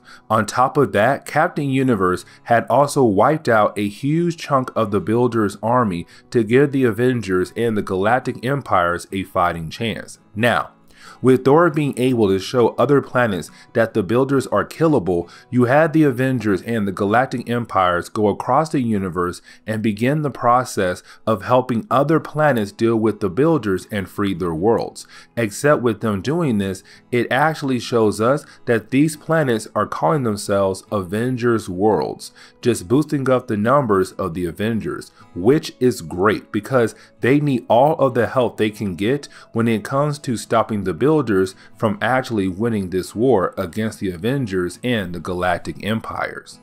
But then we pick up with Captain America and Thor, who are just celebrating the idea that they have just freed another planet from the Builders, something that they should be happy about because they were able to free this world and the Builders are basically losing the war now. Except that is the moment you had Gladiator come over to Captain America and Thor to give them bad news. Of course, the bad news is what is happening right now on Earth.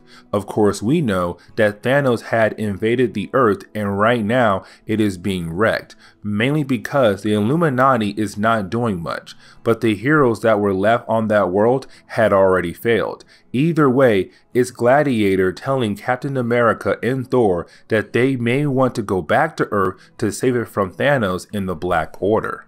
But then we pick up with the son of Thanos, Thane. Also, we see him being confronted by Ebony Maw. Of course, this is one of the members of the Black Order. And the reason why he is here at the moment is because Ebony Maw was able to take over the body or really hide in the body of Doctor Strange. With him doing that, it led to him seeing Doctor Strange finding the location of Thane, and of course Ebony Maw finding out where Thane was. Now, Doctor Strange had left with the rest of the Illuminati to go stop the incursions, except of course it gave Ebony Maw the chance to watch Thane and see Thane get his powers. Now, we come to find out that Thane knows about his father Thanos. Also that he has been trying to hide that part of his life and leave it in the past because he knows how evil his father is. Of course now he is unable to do that, but with his new powers he's able to kill people so easily by releasing a huge amount of energy that can kill people in his range of the blast. He's scared of that, so Ebony Maw tells Thane that he has a suit that can help him control the new powers. Thane believes that Ebony Maw is helping him, which he was, but also was a trap. So now Ebony Maw has Thane as a hostage and can give him over to Thanos.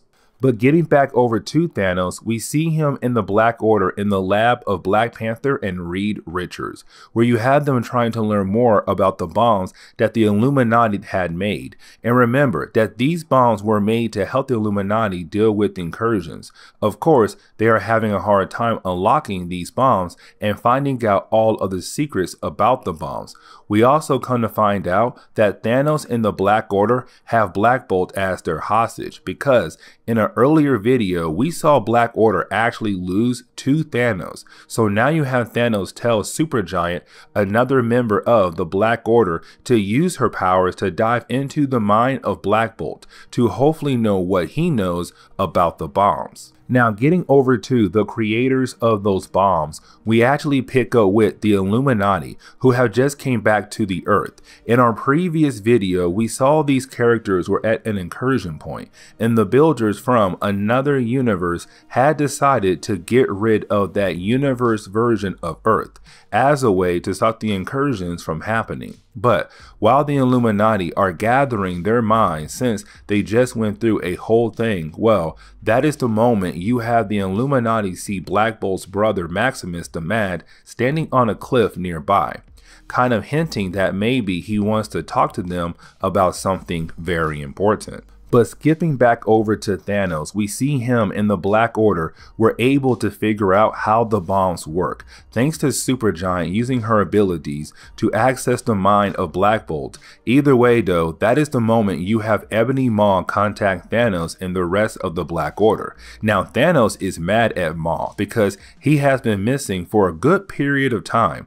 Luckily for Maw, Maw has a good reason why he has been missing. He tells Thanos that he has been looking for Thane, the son of Thanos, and he was actually able to capture Thane, and now Thane is ready to be given over to Thanos. Before we can actually see Ebony Maw handing over Thane to Thanos, we actually see the Illuminati arriving in Wakanda and seeing that it has been wrecked and still being attacked by the forces of Thanos and the Black Order.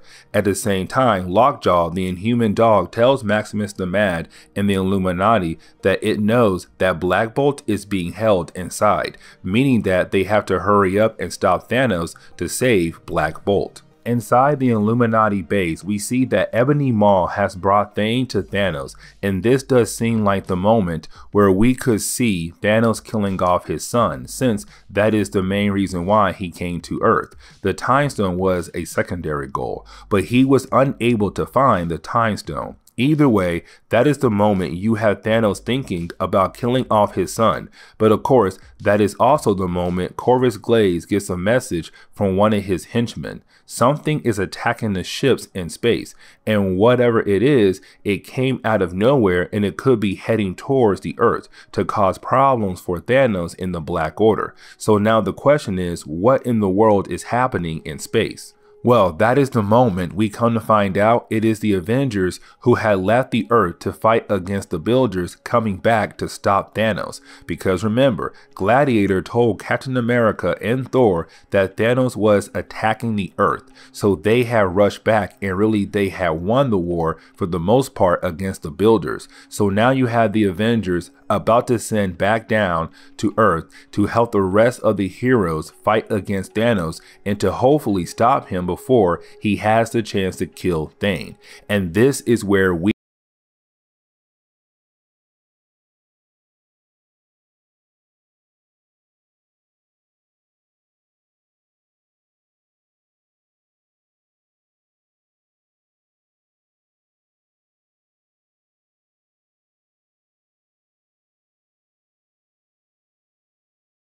So to begin today's video, we actually pick up with Cannonball and Smasher making out.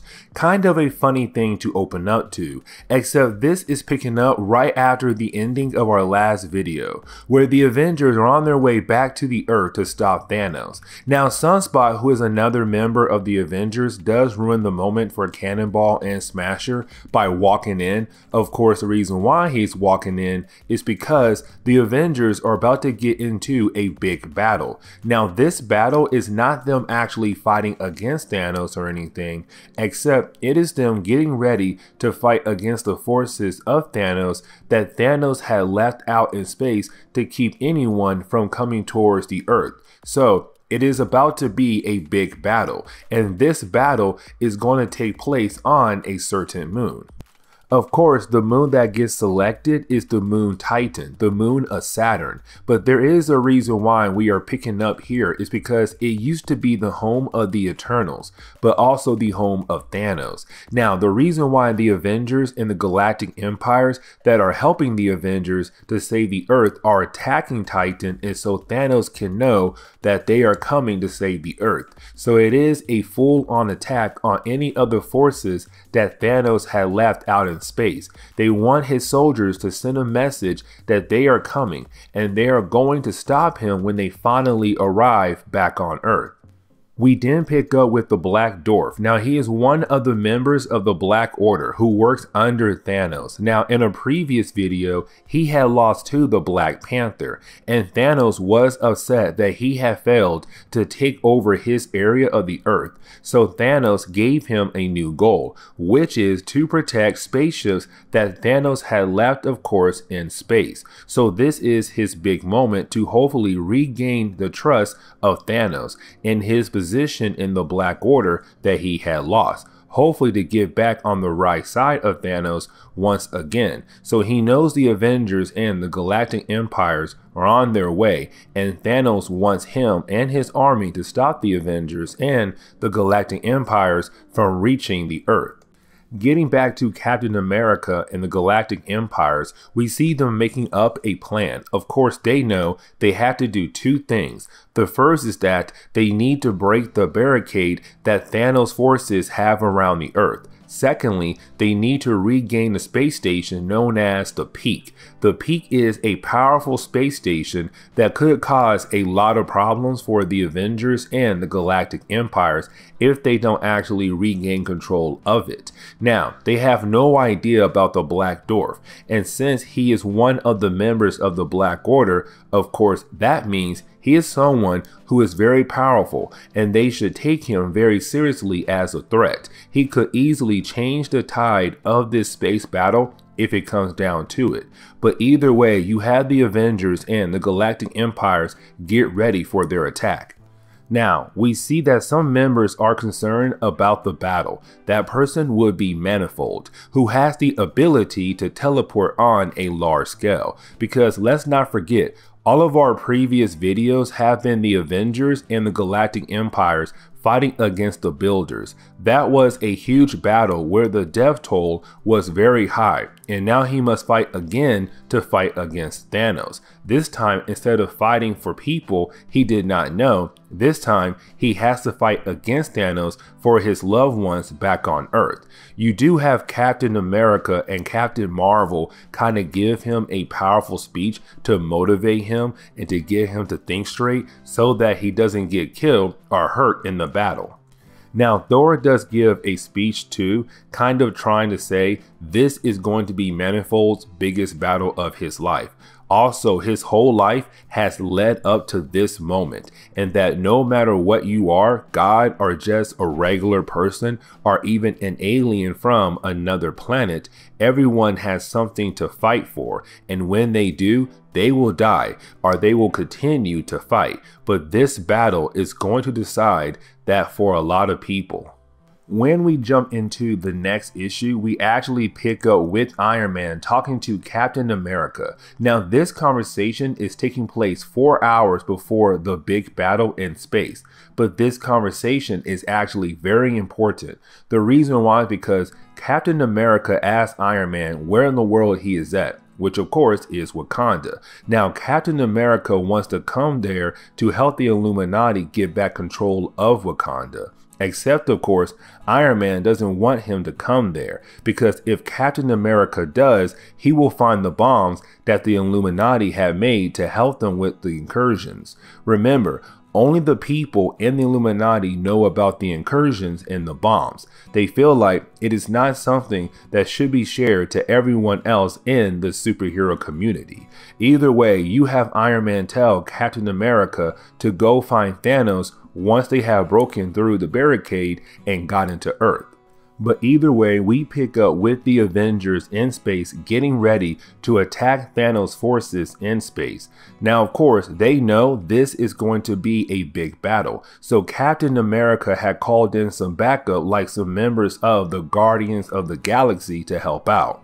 Don't worry, they are not really important for this part of the video. It is just Captain America saying that he had called in some help and they are here to help out the Avengers. Either way, they are going in, and this is one of those moments we see Captain America about to show us why he is one of the best leaders in comics, since he's about to lead the Avengers and the different galactic empires in the universe against the forces of Thanos. Now, let's not forget, the Avengers and the Galactic Empire's main goal right now is to take over the Peak, the space station that is under the control of the Black Dwarf at the moment. So when a small Avengers team goes into the Peak to hopefully take over it, well, they are surprised to find out that Black Dwarf is there. Of course, Black Dwarf is one of the powerful members under Thanos' army. Of course, he is part of the Black Order. So this small Avenger team realizes that they stand no chance against the Black Dwarf. So you have the Avengers team leave before they get their butt handed to them. Well, actually, they try to fight against the Black Dwarf, so they are going to lose against him. Except you have Manifold leave because he knows that the Black Dwarf is too strong for him.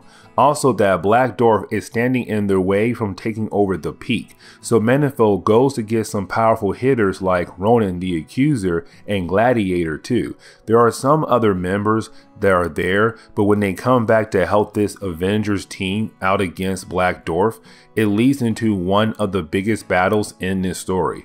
But of course, it is also the death of the Black Dwarf, because you have Ronan the Accuser use his hammer right on the head of the Black Dwarf, which of course it ends up crushing the head of the Black Dwarf. So there goes the Black Dwarf. He is dead now, and that means the Avengers now have control over the Peak.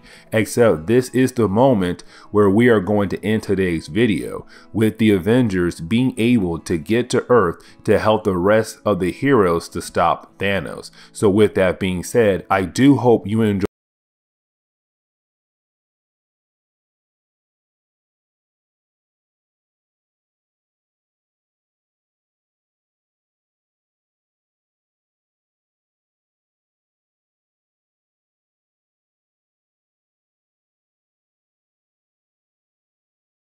So to begin today's video, we actually pick up where the last video left off at. Remember, the Avengers had gone to space to fight against the Builders. They were able to win that battle, but then they got word that Thanos had taken over the Earth. Well, really invaded it. Either way, you had the Avengers fight their way back to Earth. At the end of our last video, the Avengers were able to break through the forces of Thanos. So we see that after everything they have gone through in the last couple videos, the only thing standing in their way to finally having a day of rest is Thanos. So we see that the Avengers were able to make it back to Earth. Now, in our last video, we saw Iron Man tell Captain America to go after Thanos, while the Illuminati try to stop the forces of Thanos left in Wakanda. So now you have Captain America, Captain Marvel, Hulk, Thor, and Hyperion are going to be the ones to fight against Thanos in hoping that they can actually stop him.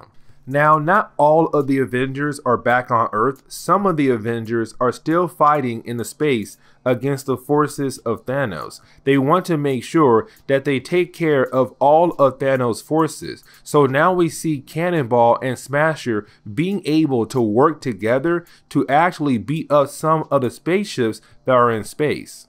But getting back over to Wakanda, let's not forget Thanos had gone to Wakanda originally looking for the Time Stone. Of course, he was unable to find the Time Stone, but he did find the bombs the Illuminati had made to help them stop the incursions from happening on Earth. With that happening, Thanos had made Supergiant a telepath to read the mind of Black Bolt so that he can learn more about those bombs and other secrets the Illuminati has. So when the rest of the Illuminati make it to their lab, they find that Supergiant has supercharged the bombs and they are getting ready to go off. Also, she is holding onto Black Bolt as a hostage as well. She even makes Black Bolt use his sonic screen on the Illuminati. Now, most of the Illuminati get knocked out by Black Bolt's sonic scream, but of course, one member is going to stand up against Supergiant, and that person is going to be Doctor Strange. Getting back to Thanos, we see him right now getting word on what is happening at the moment in space, with the Avengers destroying his forces in space. Either way, he doesn't care, because the only thing he cares about is killing his son, the one thing he came to Earth for. There were some other things, but this was his main goal. So he's about to get ready to kill Thane, his son. But you have Hulk appear, and of course Hulk is going to fight against Thanos. Now, for you Hulk fans out there, sorry to say that this version of the Hulk is not strong enough to actually stop Thanos. Thanos sends Hulk flying away, and then Corvus Glaive and Proximus Midnight jump into the fight against the Hulk. Now, they are too much for the Hulk to deal with on his own, which makes sense, since these guys were chosen by Thanos to be in his Black Order. Except right when it seems the Hulk is about to be killed off by the Black Order, well, that is the moment we see the rest of the Avengers who had crashed on Earth arrive to stop the killing of the Hulk. But getting back over to the Illuminati, we see that Supergiant is still holding on to Black Bolt. Now, this is not going to last because you do have the Illuminati being able to stop Supergiant for a brief moment. Now again, only a brief moment, because right after they were able to stop him, or stop her, sorry, well, that is the moment you see her about to activate the bombs. But before she does, she kind of gives us her origin story, which is how Thanos was able to find her. Thanos found her in an orphanage, but the reason why Thanos had gone there was the same purpose he came to Earth, to kill his children. One of his children was there at the same orphanage that Supergiant was at. Matter of fact, Supergiant and that child were very close. Now, once Thanos killed that child, he promised he would do the same for Supergiant, but only after she helped him kill all of his children across the universe. Since Thane is the last one, she is now ready to set the bombs off so that it can destroy the entire planet. so Thanos could give her what she wanted, which is death. But getting back to the members of the Black Order and Thanos that are fighting against the forces of the Avengers, now the Avengers really don't stand a chance against these guys, and they are getting their butt kicked. Really only Proximus Midnight and Corvus Glaive are fighting against the Avengers, while Thanos does a few things here and there. But while everyone is fighting against each other, well, you have Ebony Maw, the last member of the Black Order, talking to Thing. Now, the thing he is saying to Thing is really him making Thing think that all hope is lost. Because when it comes to Thanos, he kills hope in people. Hope that people have when it comes to surviving against Thanos. But Ebony Maw is doing this for a special reason, and you will see that special reason very soon. But getting back over to Supergiant, we see that she's getting ready to set off the bombs that will of course blow up the entire planet. The only problem is that she is missing the trigger, and the trigger is in the hands of Maximus the Mad, the brother of Black Bolt. But with him holding the bomb, you have Maximus call in Lockjaw, the inhuman dog that has the ability to teleport. That is huge, because you have Lockjaw teleport Supergiant and the bombs to a random dead planet, and then teleports back to Earth, leaving Supergiant there by herself. Before she's able to do anything, the bombs go off, blowing the entire planet and Supergiant with it, meaning that she is now dead, and that is another member of the Black Order who is now gone and out of the way. Back up in space with the Avengers, who are still fighting against the forces of Thanos and trying to regain the space station known as the Peak, which they are able to do. But there is a big moment in this book, and that is Starbrand. We saw him appear in the last White event. He was given powers to lead the human race into the next step of evolution. He was only chosen thanks to Ex Nihilo trying to evolve the Earth. Either way, with his powers, he was able to send a huge blast, blowing up a section of Thanos' army, which of course makes the rest of the army run away scared from the Avengers and Starbrand. But getting back over to the Black Order and Thanos, who are fighting against the Avengers are still getting their butt kicked by Thanos and the Black Order, except here comes the big moment that actually gives the Avengers the chance to win it all, and it comes to the moment where Proximus Midnight tries to kill both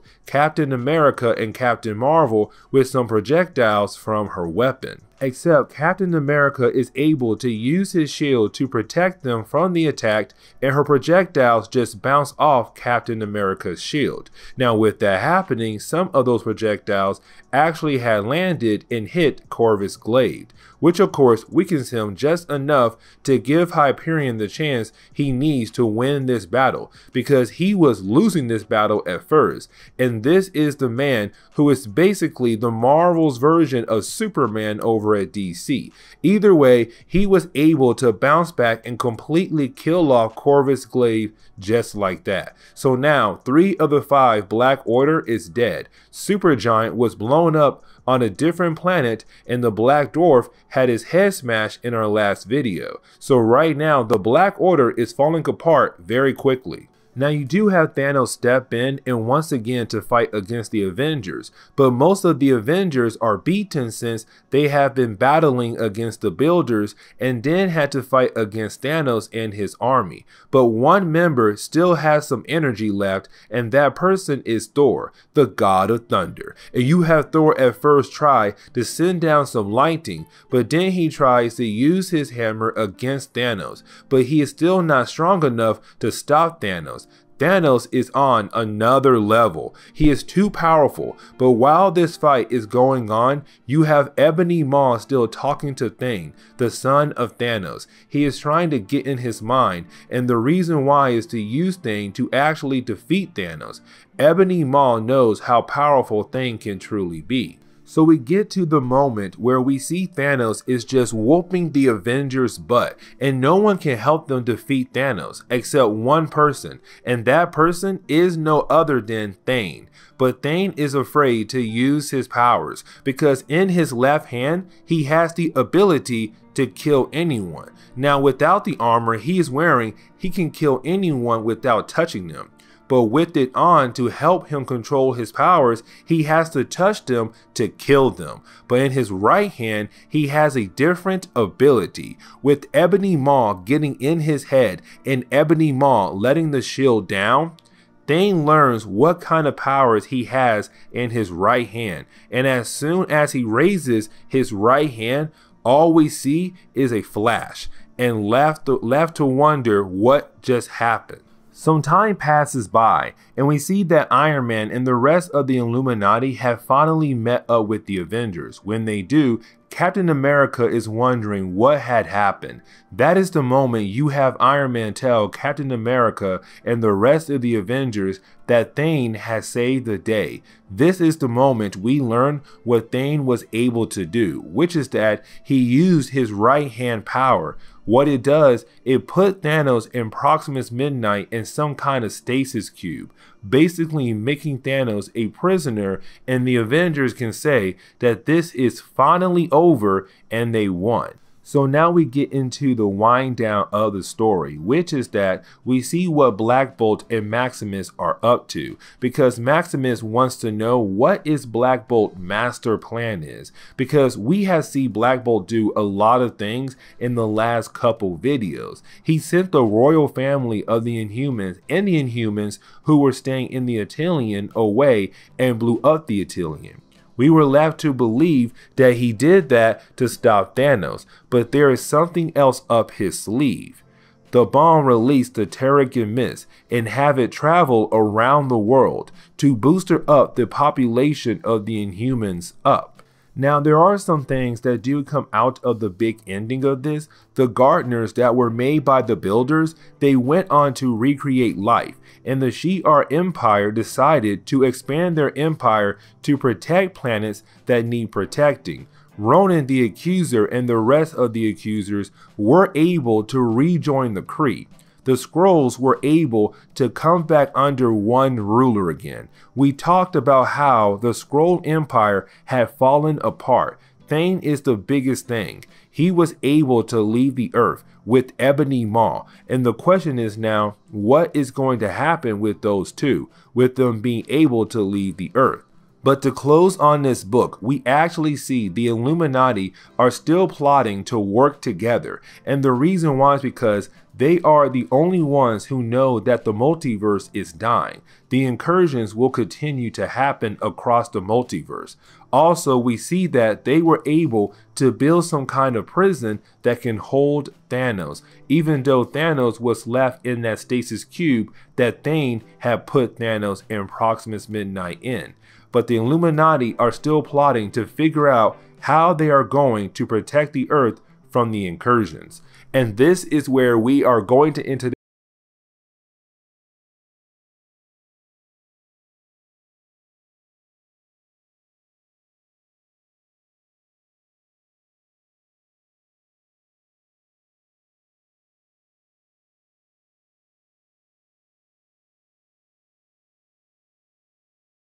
Now, to begin today's story, we pick up in Wakanda, the city of the dead, which is better known as Necropolis. This is the city where Black Panther stays at, since at this point, he is no longer king of Wakanda. Shuri is the leader of the nation. Either way, the reason why we pick up here is because Shuri is visiting her brother and wanting to know where in the world he was when Wakanda was being attacked. Now, he can't tell her the truth, that he and the Illuminati were out there dealing with an incursion point because he and the Illuminati decided they should be the only ones who to know about that situation. But you have Black Panther lying right to her face about how he was helping out there. The area was overrun, but one of the guards with Shuri tells her that he is lying, because something else to point out, that some people in Wakanda don't trust nor like T'Challa for his previous actions.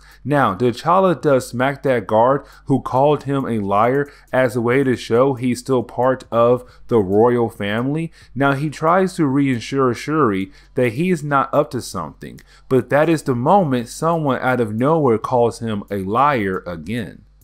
Of course, we come to find out it is the members of the Dora Milaje. I really hope I pronounced that name correctly. Some of the toughest warriors in Wakanda. The reason why they are calling him a liar is because they have been watching him for a while. They know that he has been meeting up with Namor, and that is huge to say, because at this point, Wakanda hates Namor for two different reasons. The first is that Namor had flooded Wakanda in Avengers versus X-Men. And on top of that, Atlantis and Wakanda are at war. So now you have Shuri finding out that her brother has been meeting with the enemy, and also that there was a moment where Black Panther tried to talk to Shuri to make peace between Atlantis and Wakanda in one of our previous videos. But of course, that did not happen. So Shuri is upset, and she has the right to be upset. But either way, you have Shuri tell Black Panther that he is no longer allowed into the main city of Wakanda. So now Black Panther is hated on by his own people, which hurts even more. But he is doing this what he thinks is protecting them from learning about the incursions.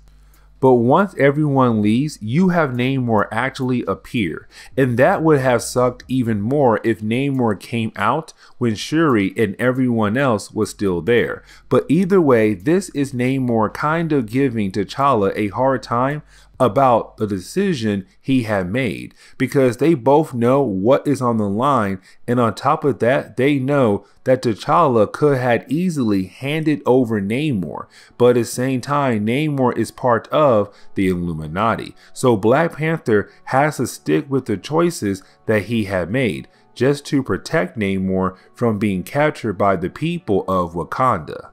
But then we jump over to Black Bolt, who is getting some tests done on him by Maximus the Mad, who is telling Black Bolt that with him using that bomb on Thanos and that bomb having the Terrigen Mist inside of it, well, it changed his powers in a way. Well, really made him weaker than what he was. So you have Maximus the Mad telling Black Bolt that he won't tell any of the wives of Black Bolt. But of course, this could lead to more problems down the road for Black Bolt. But then we jump over to Doctor Strange and Wong. Now this conversation is actually very important, because you have Wong knowing that something is wrong with Doctor Strange, but doesn't know what. That is the moment you have Doctor Strange tell Wong that he is going to use the Blood Bible. Of course, the Bible is a bunch of evil spells that come with a heavy cost. So you have Doctor Strange telling Wong to stay away and just guard the door. And if he doesn't come out of the room in 3 days, he tells Wong to call up Reed Richards and have Reed Richards send this room somewhere else that is no longer part of this universe, to protect the people of Earth or the universe, because what could happen to him when he begins to use the Blood Bible.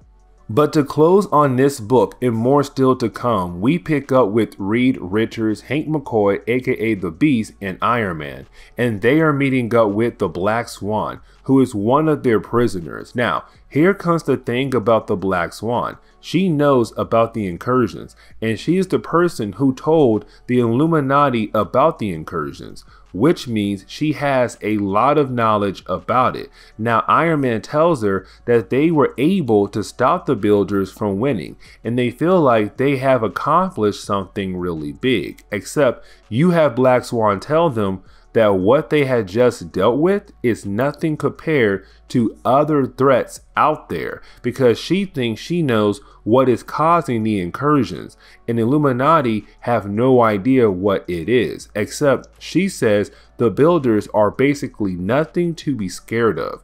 There are still the Black Priests, the map makers, and I'm going to mispronounce this, and the Sidera Maris. And then she says, kingdoms collapse, kings have fallen, and men have perished. And then she finished the book by saying, everything dies. And that is where we are going to end today's comic book video. So please leave me a like down below and subscribe to this channel for more content to come in the near future. Also, if you have any suggestions on books I should read, well, please let me know in the comments below, because you never know, your suggestion could be a future video down the road. But I do hope you enjoyed today's comic book video. Later, guys.